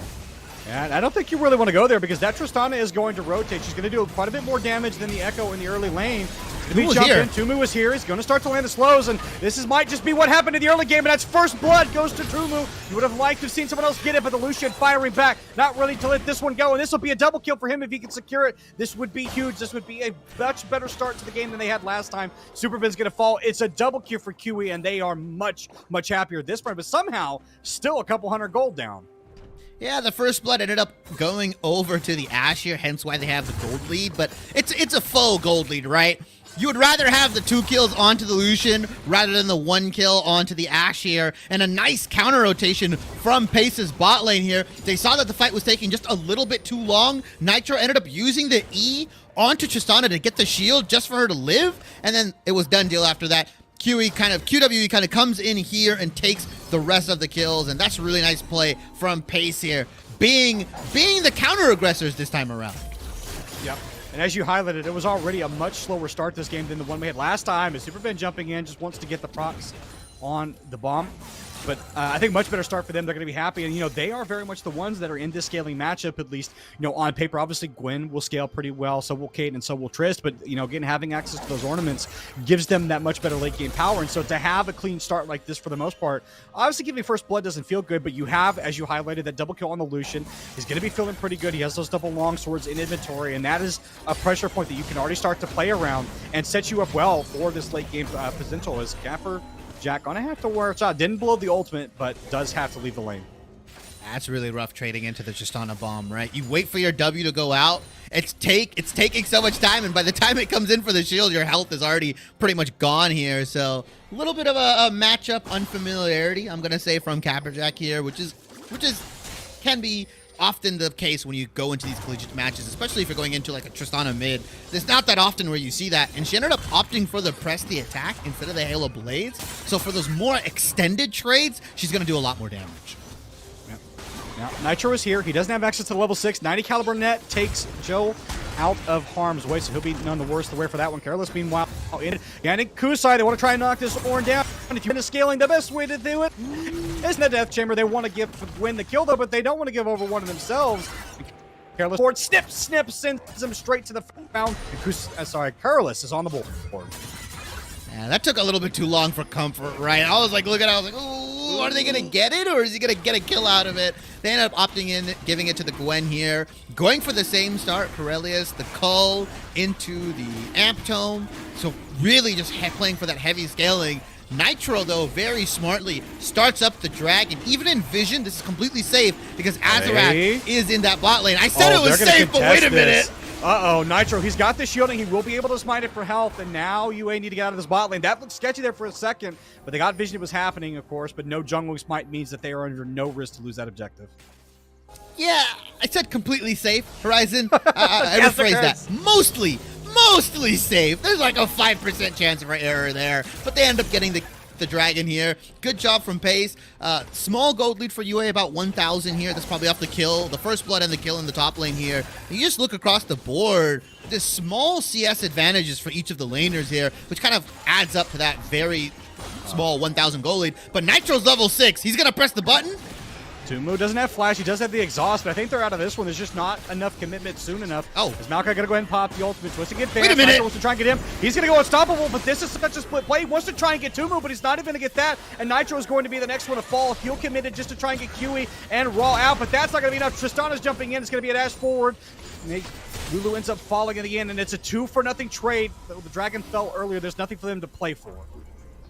The fog of war twisted advance, right? Nitro went in, didn't even think of the Maokai ultimate coming out, and then as soon as he jumps in, he's like, oh, wait, I'm rooted. Wait, timeout. Doesn't want anything with it, and by the time he realizes what's happened, he is dead. 1 kill going over to the Caitlyn, and another kill going over to Tumu, actually. Going to be pretty happy sitting 2-0 in that Ashe. Of course, if you're the Caitlyn, you're in this one, like, well, now I'm going to starve because I only have 1 kill and my Ashe is eating 2 of them, and I should have 3 and you should have 3 assists. But you know what? Them's the breaks. The Ashe is going to have that extra gold. So ultimately, not the worst place for it to be. Honestly, that extra utility will come in handy in terms of the items being available, and even some of the levels that he's going to get from the extra XP. The one thing I wanted to highlight that I didn't get a chance to do, and Chibi, we could talk about this, is normally in that specific trade when you have like a bot side that's fairly ahead and you get the dragon, the Herald is usually the normal trade, but because Pace took that dragon so early, there was no chance for Azra to run topside to take that Herald, and so now, with Tumu being up here, though, prior to this 14 minutes, they're going to be able to start this Herald off. Do Pace try and contest them on this? I mean, they can move potentially 1 more person up to this top side here. Right now, it'll be a 3v2. They know the Trist is back. They could contest this, but Nitro and the rest of Pace have no clue this is happening. Yep. Unfortunately, that ult was not well timed, as the field is going to deny all of that CC. Careless will be able to get out of this one. They're actually just going to opt to stop the Herald, and they're going to gank this, and now Crosside, they need to try and get out of this one now. The Twisting Advance doesn't lock anyone down. Nitro going to be trying to run for his life. He flashes. Ather's going to smite him, going to slow him, and he's going to make sure that they get both killed. He's going to jump in on top and make sure that the Ornn falls. Tumu cannot be stopped. He's got another one. Meanwhile, Suicide will slay Azareth in the end. Careless wants to try and get another one. Capperjack needs to try and run out of here. He's underneath the turret. Does he try and recommit? Does he take the ult forward? No, it's going to run underneath the turret, and so now that is where he's going to stay. But ultimately, the Herald will stop, but they give over 2 kills. Another kill going over to Ashe. She is the real AD carry in UA. He can't keep getting away with it. He also has the comment available, but that leaves Joel by himself. Yeah, you have to back off. They can dive you. Wild Growth is available. The back massage Shiatsu culling is available from... Ooh, okay, I thought the Crystal Arrow was going to hit, but they can dive here. They can dive. Yep. Joel will need to be very, very careful. Has 90 caliber net to get him out of the way. Now Azareth is here, waiting. Super Ben, he's going to wait until that is committed. Then he's going to jump out, rightly holding that until the last possible second to make sure all the CC was used. And now Azareth is here. A lot of damage landing again. AP Maokai, that hurts! Oh, those saplings slap, and now it's going to be the Wild Growth committed. Raw just trying to get Ryu just trying to get out of here, and will manage to survive, but had to pull the flash and the ult. And man, this Maokai is just all across this map right now. Nitro is just getting outpaced. Can't say I'm surprised in the Maokai damage, the saplings and everything. Nitro really has focused his commitment onto this mid lane, while on the side of Azarath, he's kind of spread the love. He went bot lane with it. He went top lane. The only lane he hasn't really ganked yet or has gotten a kill in is the mid lane, right? He tried to gank him early on, but he's like, you know what? I'm going to focus my efforts here as Tumu. He's going to go into Capperjack.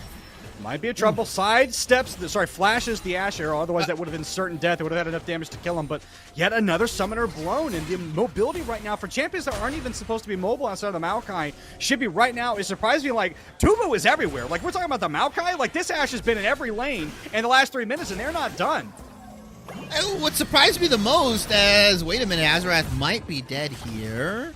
What surprised me the most is, didn't we just see an Ash arrow get fired into the bot lane? The man had that up in a matter of seconds as Nitro. You see what Pace want to do, but they just can't walk in. There's just so much of this poke landing onto the side of Pace. They want to start this dragon stacking as Kusai just got traded in. He's backing up. He's going to his tier 2. I'm going to say something that's going to upset you. That Ashe ulti is already off cooldown again, and it's about to come and needed in handy because Azrath trying to get his way out of this one. Low health bars now for Pace. They need to be careful. Again, some key ultimates missing. Wild Growth, importantly, on Just that. let it fly. Won't be up for the next couple seconds. Trying to look for a flank. Joel going to try and get out of there. Oh, that Ashe arrow expertly dodged. Someone get that man his knees back. It's going to be Tristana getting polymorph. Wants to try and get out of here, but she has the damage, and that's going to be Camperjack falling as well. Kate's going to get a double kill, and now they're going to turn to get the dragon. QE runs for his life and manages to live with a sliver of health. Camperjack dodges the arrow, but cannot dodge death as UA just front loads all this damage. The 380 carries strong, says, you know what, Azarath, even if you're not alive, we'll take the win. We'll take the dragon as well. As now it's looking bleak once again. A 5,000 gold lead for UA here at the 13-minute mark. And all the kills are going on to the right targets here. Even Tumu is like, I'll give you some kills now. Don't worry. Oh, Kusai, he wants to try and run to this, but there's no running, my friend, I'm afraid, except to try and get to safety. And now Kusai, just like Careless, needs to be careful here. But Nitro and Rue, they can't even get up here because of the rotation for the Maokai. They're scared that they might get traded on. Careless won't have access to the ulti, but that's not enough to allow them to go in. And man, this Gwen just absolutely is hurting right now. If you talked about this gold lead, that gold lead means significant item advantages for them right now. And honestly, UA on pace to set another quick game time like they were last time. Pace, they really need to start to get together and find ways to answer across this map as UA are going to look to start up the Herald. Yeah, UA going to take the Herald. That's a nice chunk of change going into their pocket. I love the Herald change, by the way. You actually get rewarded for taking it. I think it's like a couple hundred G's into your pocket just for the Herald alone, along with popping and potentially getting a mid lane turret or a top lane turret here. As UA now 6,000 gold at the 14.5-minute mark. I mean, it is just scary, right? Maokai playing probably one of the best games a Maokai could have. 3-7. All the kills have gone on to the carries. He's completely fine taking those assists. And UA can kind of just walk in and take whatever they want right now. Now, I have to point out something, Shippy, that I think will make Ellis happy if he does hear this, and I think is a sin, honestly, of an item build, but I think is kind of highlighting the sort of straits that Pace are in this game. If you look in Nitro's inventory, you will see that he has the sword, the dreaded sword that has sparked quite a bit of debate about whether or not that or the Black Cleaver is better, and personally, I'm at the Black Cleaver camp. I think if you're trying to just make sure that armor shred is better and you're trying to do more damage, that the Black Cleaver is going to go, because one of the core things that the Black Cleaver is supposed to do is prevent healing. But what healing does UA have on this side that you're stopping? Maokai passive? Like, I can't justify it even if I tried. And Nitro, they get a pick onto Tumu. Yeah, going to be feeling pretty good about that one. They get the support or shutdown gold off of the support that never should have had it in the first place. He will be stinging from that one a little bit as Carsite just trying to see if he could trade into this Gwen, but that's really not a winning matchup, even from low. And this is going to be another solo kill. He wipes out the Ornn in the top lane, and this may just be the first turret going down for them as well. Yeah, that needlework into the Gwen ultimate is just absolutely disgusting. You think you have her, then she gets the Conqueror stats going. The arrow also flies in. I'm not even worried about that because I know as we're talking about it right now, it's already 1/4 of the way of its cooldown is already gone, right? It's halfway done almost. Horizon, I am getting angrier and angrier as I'm commentating the Ashe ultimate. This just, children, avert your eyes. This is not how it's supposed to be. A 46-second cooldown, by the way, and it is only level 7 with no significant CDR built into the camp. Obviously, now that Imperial Mandate is in, but speaking of mandate, UA have a mandate which is to wipe out all of the Pace members. Huey, you might as well just leave, my friend. That is not going to support, is not going to survive.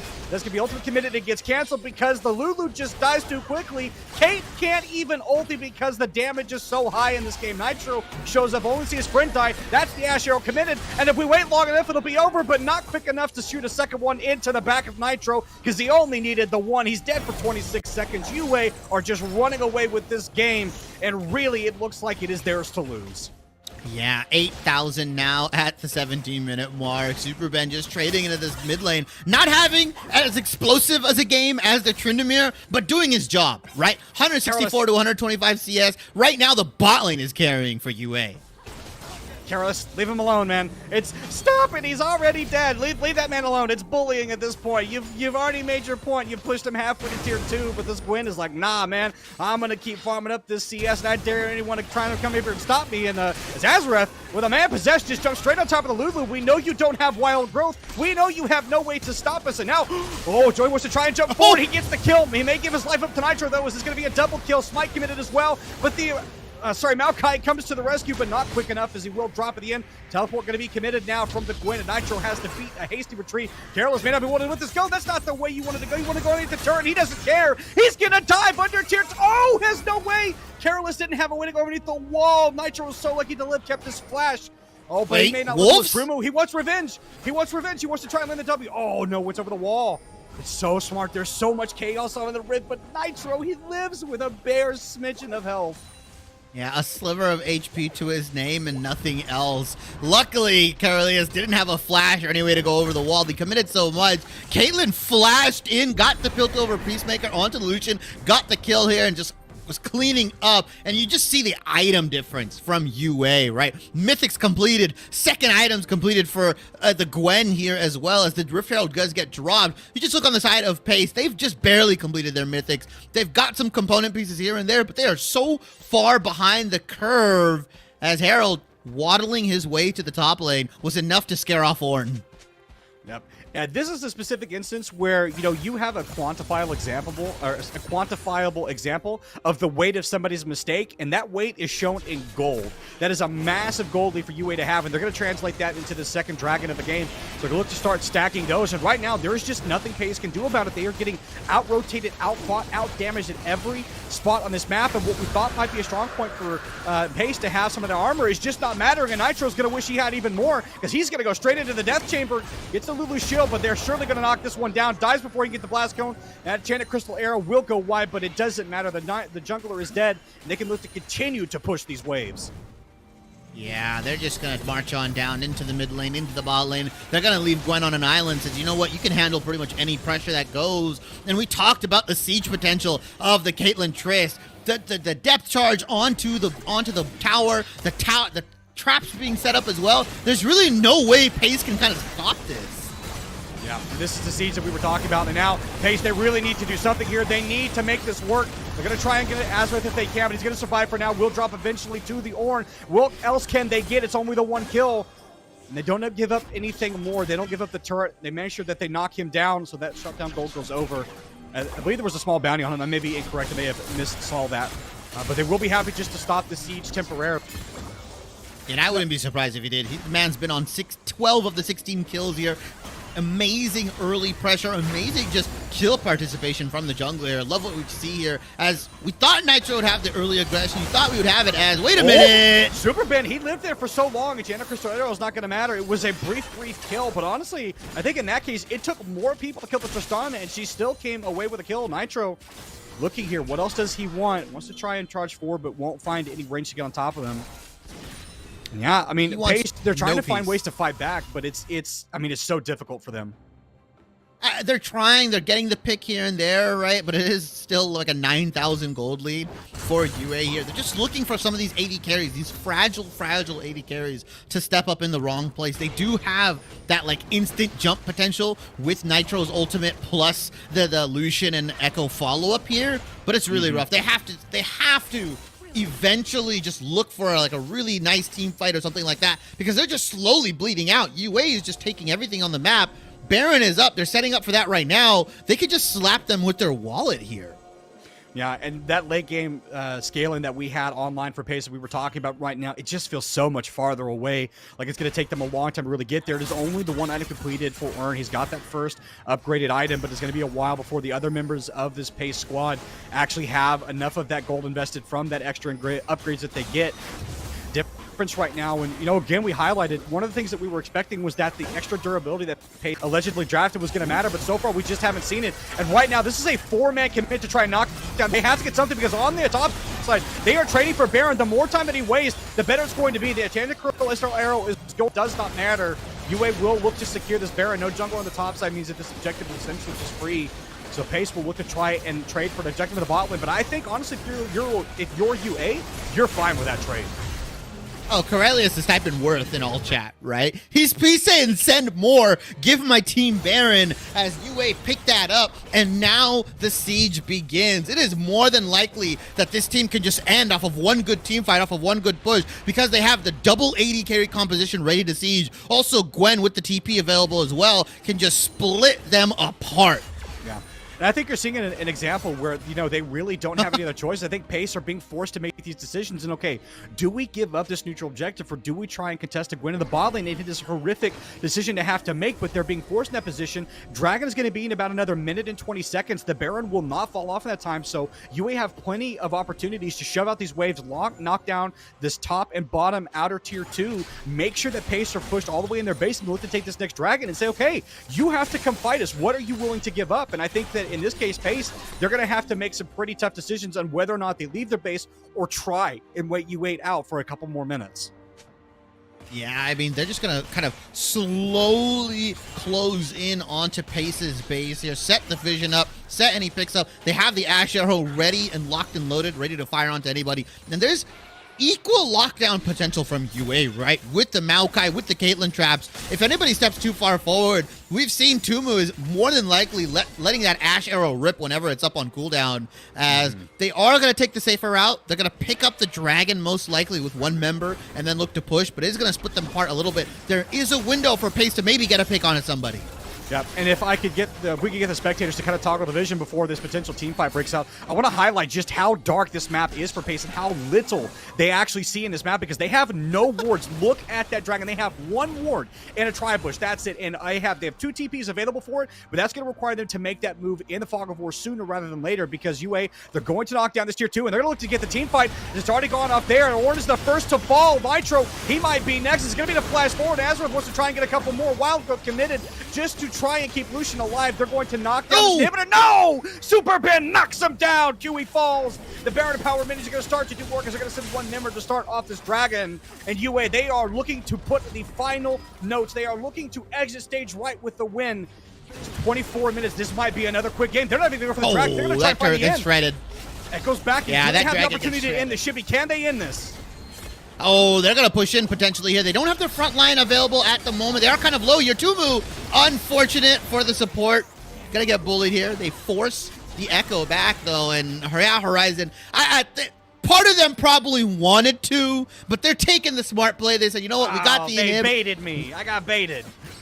They're going to wait. They're going to cash the gold in. They're going to take the Dragon, and then they're most likely are going to push onto this top and mid lane. With that Dragon secured, that means that Pace are now on drag points. That means from this point on, UA are in complete control of when and where the fights will happen. And now they have the pick of the litter too, same as they did the last game. It's like, okay, we've already got 3 Dragons. We can look to take a 4th Dragon. We can trade for Baron. We don't care. We have all the options. They're holding all the cards. And now Nitro trying to get what he can.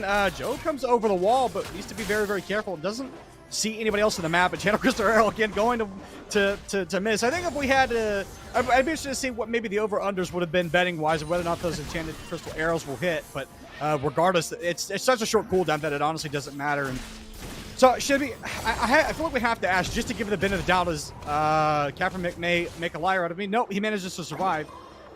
Pace, I mean, what can they do to get back in this game, if anything? What options do they have available? Baron is not going to spawn for another couple of minutes. Drag is 4 minutes away. Is there anything that they can do to try and at least stall and equalize this game state or stop the bleeding to get to a point where they might be able to secure an objective or maybe a small team fight win over UA? The ornaments, right? They got to get Ornn more levels. They got to start upgrading the items. That's really where you're going to get some of that hidden gold value. Kind of close this 9,000 or 8,000 gold gap. As now they're jumping in onto Caitlyn. This is one way to do it, Horizon. That's going to be 300 gold straight into their pockets, and now it's the follow-up from the rest of UA. They're here, and they're ready to brawl. Careless is going to be the next to follow after Nitro. Surely, it's Capper Jack trying to put in the damage. He has the ultimate available to him. Careless starting to fall. He will be joining his friends in the death chamber now. That's going to be Caverjack Oh. joining his friend. It's a double kill for the win. And now Rue has got to try and hightail it on out of there. He's 1 of 2 members remaining. Meanwhile, Look at Bot! Tristana in that bot side. He's doing the damage. Is Lucian trying to survive? Tristana with the lower health bars right now, but Lucian needs to be very careful. Flash forward, Light Slinger picks up the kill, and that's the Tristana down. So they put a stop to the bleeding at least for a moment, but there's only 1 or 2 members there. And UA, they are pushing on the top side, looking to get this inhibitor.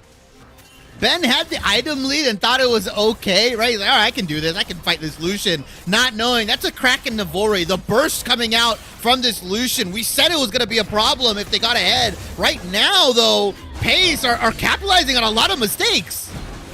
UA need to try and find a way out of this one. Nitro's going to follow Azareth over the wall. They're going to sacrifice Tumu yet again. He is 4-2-12 onto that Ashe. This may be their window. This may be the window. The death timers are going to be significantly long. 46 seconds on Azareth. Tumu is going to be down for 30-something seconds. The Baron is spawning now. All of the members are on pace. They are up. This is their opportunity to get back in this game. They can secure this Baron.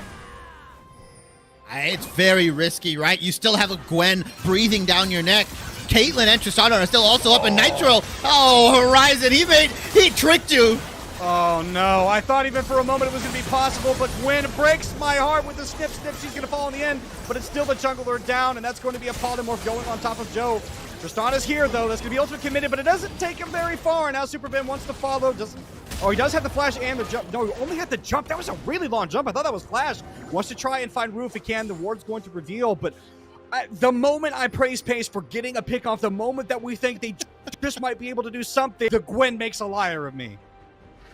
Yeah, the over-aggression again. Super Ben's just like, you know what? I'm going to start this Baron by myself. I don't know if he has the lifesteal. I think this is, the Azareth is here, but he's going to have to take that aggro mighty quick. Super Ben takes another shot. Oh, he's going to die. Oh, no, Baron lives. He's going to hit the fruit. Oh, that was really low. He dropped almost perilously close to death, but managed to survive in the end. And now this is just going to be the Baron going over to UA. And oh, Pace. They had a moment. There was a flicker of hope. A moment that they might have been able to get into it, but UA, they shut that down. They shut off the lights, and they're going to try and close the door on Pace in the next couple of minutes. Yeah, the Baron taken away from UA. Dragon as well. If they opt in to take this Cloud Soul, is going to be a nightmare for Pace. You cannot get away from the Gwen. You won't be able to get away from the Maokai here. And there is so much move speed coming out on the side of UA. It'll be really rough. Can Pace turtle? Can they let this Ornn scale? Can they get the ornaments ready? Can they get a miracle team fight? Both AD carries are at 3 items. Lucian is pretty strong at the moment, as well as Echo opting in for that Rabadon as the fight breaks out. Janet Cristaleo's going to land on top of Nitro, but he wants to go straight back in, and this is the team fight that Pace must win. They've already got one down. That's a huge damage source for UA that is no longer there, but Azareth is not willing to go down without a fight. The Tristana puts in the work, and it's 2 kills already responded. Back in F2, he needs to try and get back in. The Polymorph does so much damage. Ornhor committed. It's such a crazy fight, and it's a 2-on-2, but there's more damage available for UA, and they're going to stick it right into the back of Kuai. He's going to try and run, but he cannot go unstoppable. UA are not able to be killed this late into the game. The ornaments do nothing. They do nothing to stop UA, and now they're going to get this final drag. They're going to get the Cloud Soul, and it was looking good for Pace. No Gwen, no problem. The moment she showed up, she demanded all the respect, all the attention, as she's going to snip this dragon away. And quietly, while we've been focusing on these AD carries of UA, Horizon, this Gwen has 4 items. This is where you start playing the Doom music, because she is fully, absolutely online and has a significant level lead over that Ornn. It is, I think he's level 16 level 16 2 level. Karis is level 17. Only one more level available for that Gwen to pick up, and then she's going to be even more frightening, as that is it. She is max build essentially at this point. Nitro pops over. That's not your blue buff, my friend. You need to hightail on out of there, as he can't get over the wall. No, and Joel even steals it. Oh, make sure that the Gwen doesn't get the kill. They're even on it. He wants to try and show that he's better than his top laner.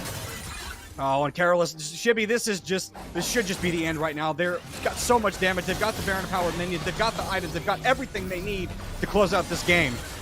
They're going to throw everything in the kitchen sink at Pace here. All the siege, all the items, all the champions. As Nitro isn't even up, he's still down for another 25 seconds. This has to be the game-ending push. Triple inhibs are being taken. They're doing it by the book, Horizon. No mistakes made from UA during this ending game push, and the last fight is about to break out.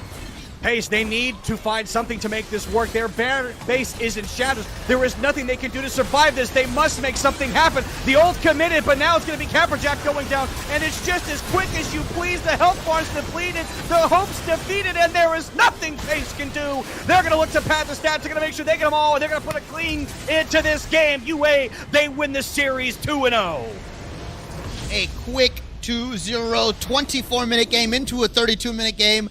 Game 2 had a little bit more spice, had a little bit more zest, but in the end, Albany UA take the 2-0 victory. They stay undefeated, and they keep the momentum going.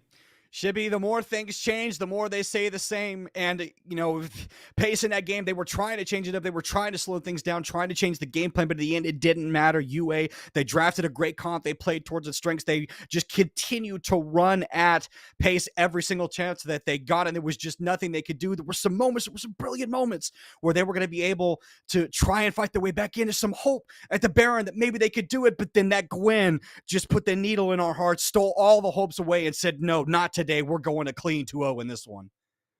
Yeah, and just a really, really strong showing from Albany, right? The flexibility as well. Tryndamere mid, then Tristana. They took the Caitlyn Ashe. They also have the Maokai ready. I mean, Gwen as well. I mean, locking Gwen 2 games in a row, having both monster performances, having a little bit more trouble into the Cassante, but just showing that dominance. I mean, that's not something that can get ignored, right? You're drawing a Gwen ban now, for sure. Yep, absolutely. I think it's going to be really exciting to see where these guys will be as the weeks goes on, especially for this Albany squad. I think they had 2 tremendously good games. I think it'll be very interesting to see them take on some more challenging, obviously, teams as we go on. Obviously, Pace did play really well, but there was definitely a sense of getting outclassed in a lot of these team fights and a lot of the drafting that UA had. And so looking forward to the weeks to come. I'll be interested to see how well they do and track their progress. But speaking of the UA lineup, we will have an interview for you guys with the one and the only Ben, their bot laner down there. I think it was their bot. Their mid laner. Sorry, their mid laner. There were a couple of people. There were 2 Bens on that one. There was a Jack and a Ben. Anyways, we will have a interview with Ben coming up after this one. So don't you touch that browser, because the victorious UA interview will be coming right after this.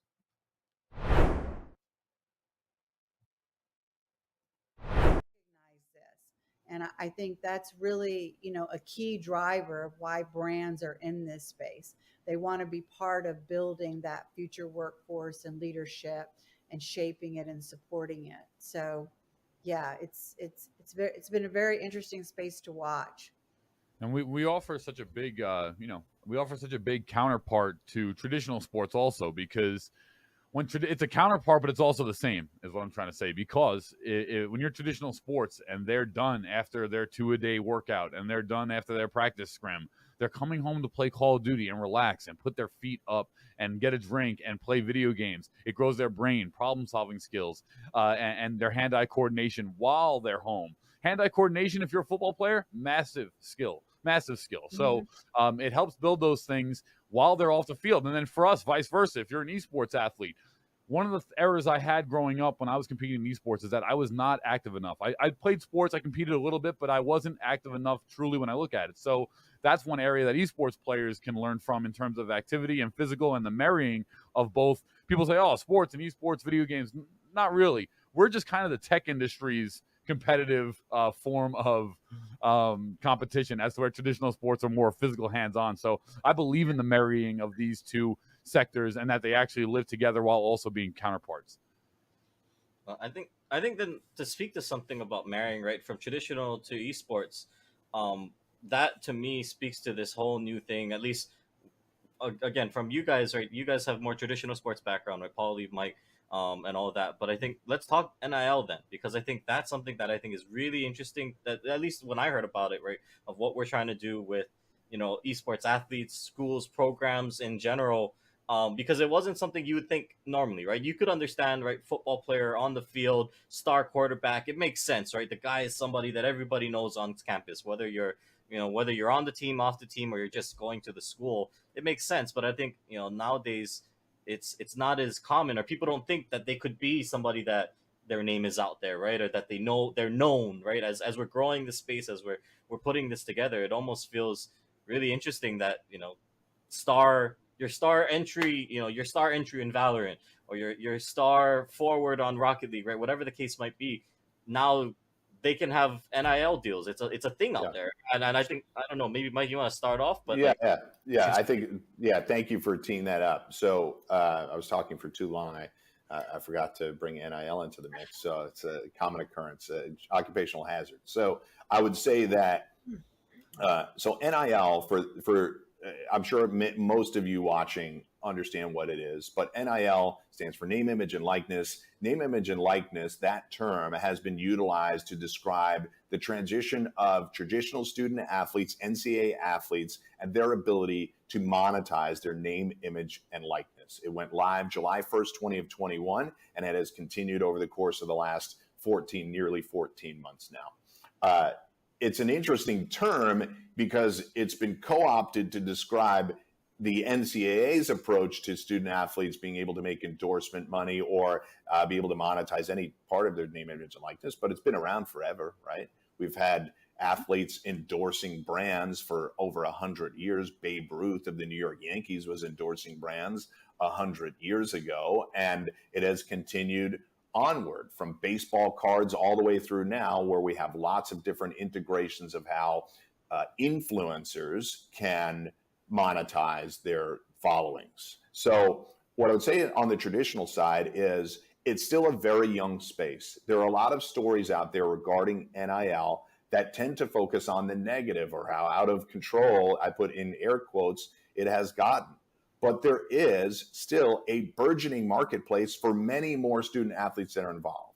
About 17% of NCAA athletes are currently involved in NIL, but 65% more than that want to get involved and are curious how to get started. On the flip side, brands are challenged with a few different things in the space.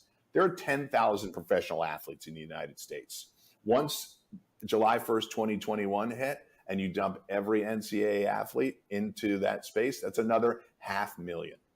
So brands that maybe didn't have a dedicated athlete strategy when there were 10,000 now have 500,000 plus that 10,000 to figure out how to activate who they are. That's a lot. I understand brands' hesitancy in some instances, but I can tell you that companies like us are on a daily basis educating brands and student athletes as to the software you can use, the types of activations you can get involved in, and how to utilize your followings, or if you don't have to or want to be a social media star, are there ways in which you can monetize it? Now, I know I described that under the umbrella of the NCAA, but I see it as being no different in esports. I think there are massive opportunities for people with followings to be able to use that and connect with brands. I think a company like us can help you to do that.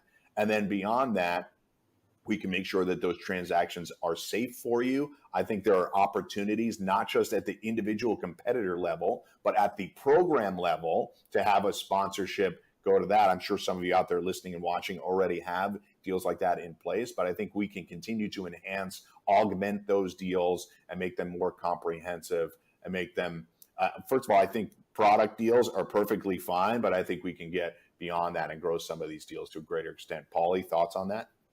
Yeah, what you said is right. So I'll put it in for layman's terms here for just the esports players, because I talk to so many of our athletes that compete in our CECC series that are currently still in college. And basically when Mike Blewett says NIL, what he's referring to is just very simple. If a brand or any sort of anyone wants to use your school's name or your brand or anything with you, there is a deal for you that can be put in place, whether it's product deal, whether it's a paid endorsement.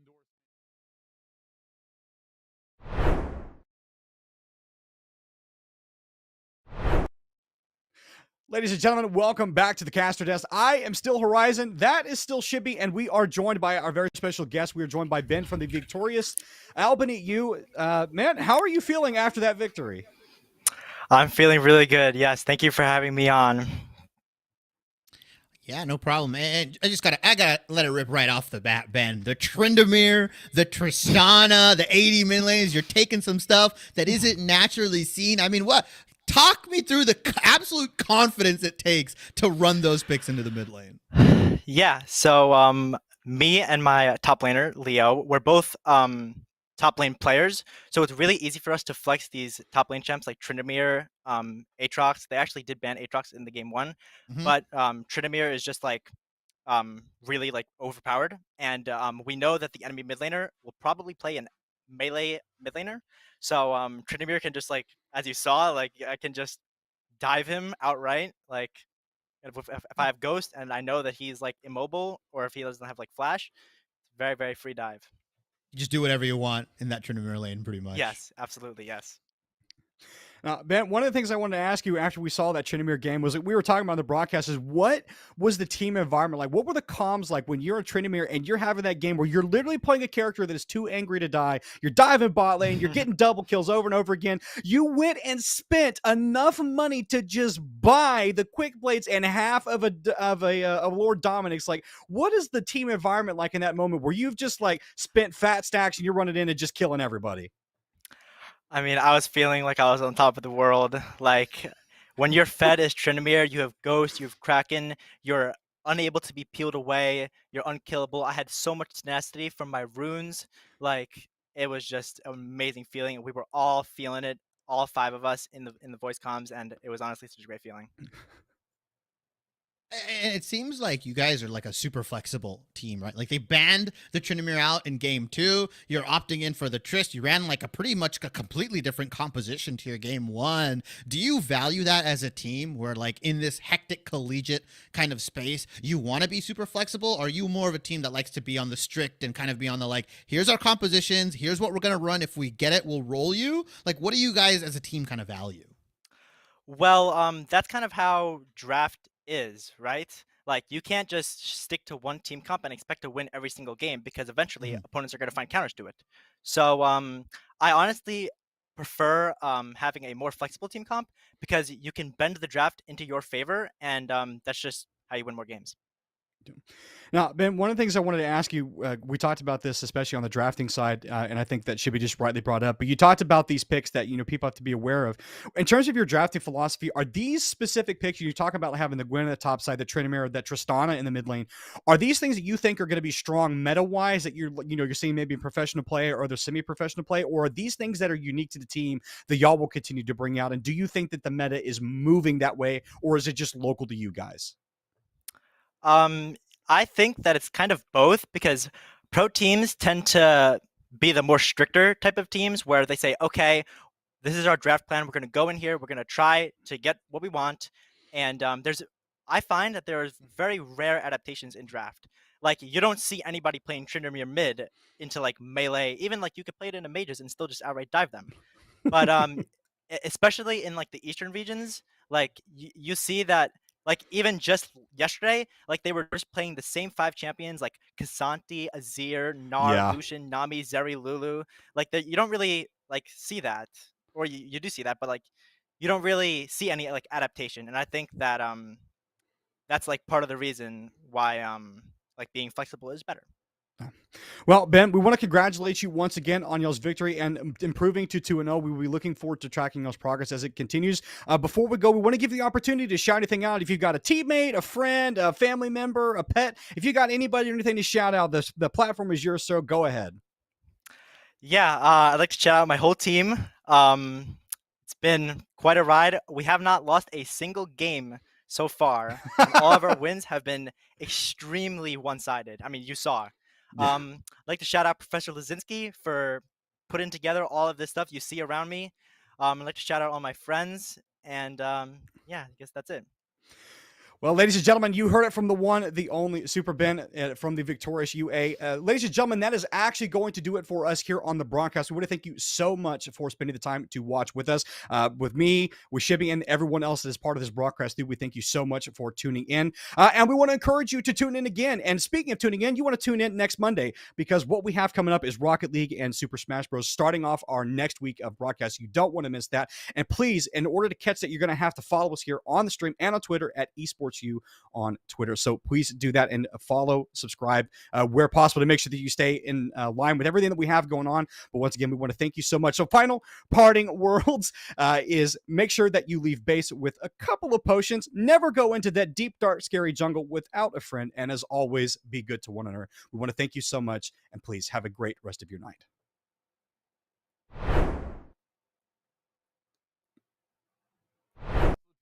talk to them, most of the, I won't say people, college athletes, they are, intimidated by the word. They don't really know what it means. They've never done anything with it before, and that's what it means. Any single time a brand or anyone at all wants to use your name or do a deal with you or do some sort of activation with you or your school, that's basically what the layman's terms, the NIL meaning comes from. And it's evolving in this space. There are so many brands that want to associate with micro and macro influencers and just get people involved with their products or their services. So all of you, collegiate athletes out there that are competing in esports, not only are we trying to broker those deals, but also keep your eyes, ears open, and don't be shy or scared to take these deals, because that's what I've heard the most, is that most of the time they're just scared to take them. They don't know what they are. They don't know if they're locking themselves into some agreement or terms that they're like going to give their name away or something too. So this is a really important space, and it's how you're all going to physically make money and build your brands along with company brands. So it's really important to learn. And my advice is to just get your feet wet. Don't worry about shying away. Read the contracts and take some of these deals, because growing your own brand is the future of what our industry is going to be, in my opinion. Exactly, and if you follow in the pro space, you'll see that the pro teams are not only focusing on competitive play, but a lot of them are focusing on their brand and their cultural importance in the space. And so, one of the things that we do also is help athletes build their brand, build their following. And that's part of what Paulie and Kyler are doing on their side when we do this behind the scenes training. And so, building your brand, this is the creator economy. Anybody and everybody can be anything they want to be. And so we just really want to be the conduit that supports that across the board. Absolutely. Yeah, and I think so. With that said, thank you everyone for, I think, great insights in terms of, for any of you that were watching this and maybe had questions about, what is Esports U, what is CSMG, who are they, what are they doing, what are our plans, right? Well, we know we kind of tried to make a bigger splash in the spring, and we're excited to bring more stuff with you guys for the next year. But I think maybe as we close out here, I know we're slowly approaching on time then, but maybe let's go around the room with everyone here of just what's one thing that we're all excited for this next upcoming year. I know we touched on our plans and a lot of things, but if anyone had to speak, if you had to speak to just one thing of just what has you excited for us as a company, for us as the collegiate or college esports space, right? What's one thing that has all of you guys excited? And maybe we'll start with Mike, since our traditional sports guy, and we'll let Mike speak first. Sure. So I would say many things on the traditional side, but I'll focus on esports. And I'd say the thing that I'm most excited about going forward is, after yet another year of us doing a round of events, I'm excited that more schools will understand exactly what we're doing with our regional events and culminating in CECC and getting more schools involved. I think schools will be more excited to compete in our events because we've established it over the course of a year, and I welcome any and all conversations with getting people involved. I think for me, I'm most excited about like the schools and conferences. Mike, that's amazing, and that's so exciting. I'm also excited about the brands that we're starting to be able to get involved in this. In our Commissioner's Cup in last May, we had over 14 brands, blue chip brands, participating in our event. Barbasol, Microsoft, CDW, Morgan Stanley, New Street, Air Force. And so I think brands are really starting to get excited about being involved in college esports, and we're offering them a platform that not only gives them, a big event, a big yearly event, but also regular daily programming where they can have exposure in front of this audience that they want to build affinity for with their brand. So I'm super excited about seeing the brands get on board and help grow the space along with us. A rising tide lifts all boats. And I think that's probably one of our mottos here at CSMG and Esports U. We're growing our brand, but at the same time, we're also really growing the college esports space as a whole. And that's our goal, for it to be a healthy ecosystem for all parties involved. Yeah, I agree there. And I guess for me, obviously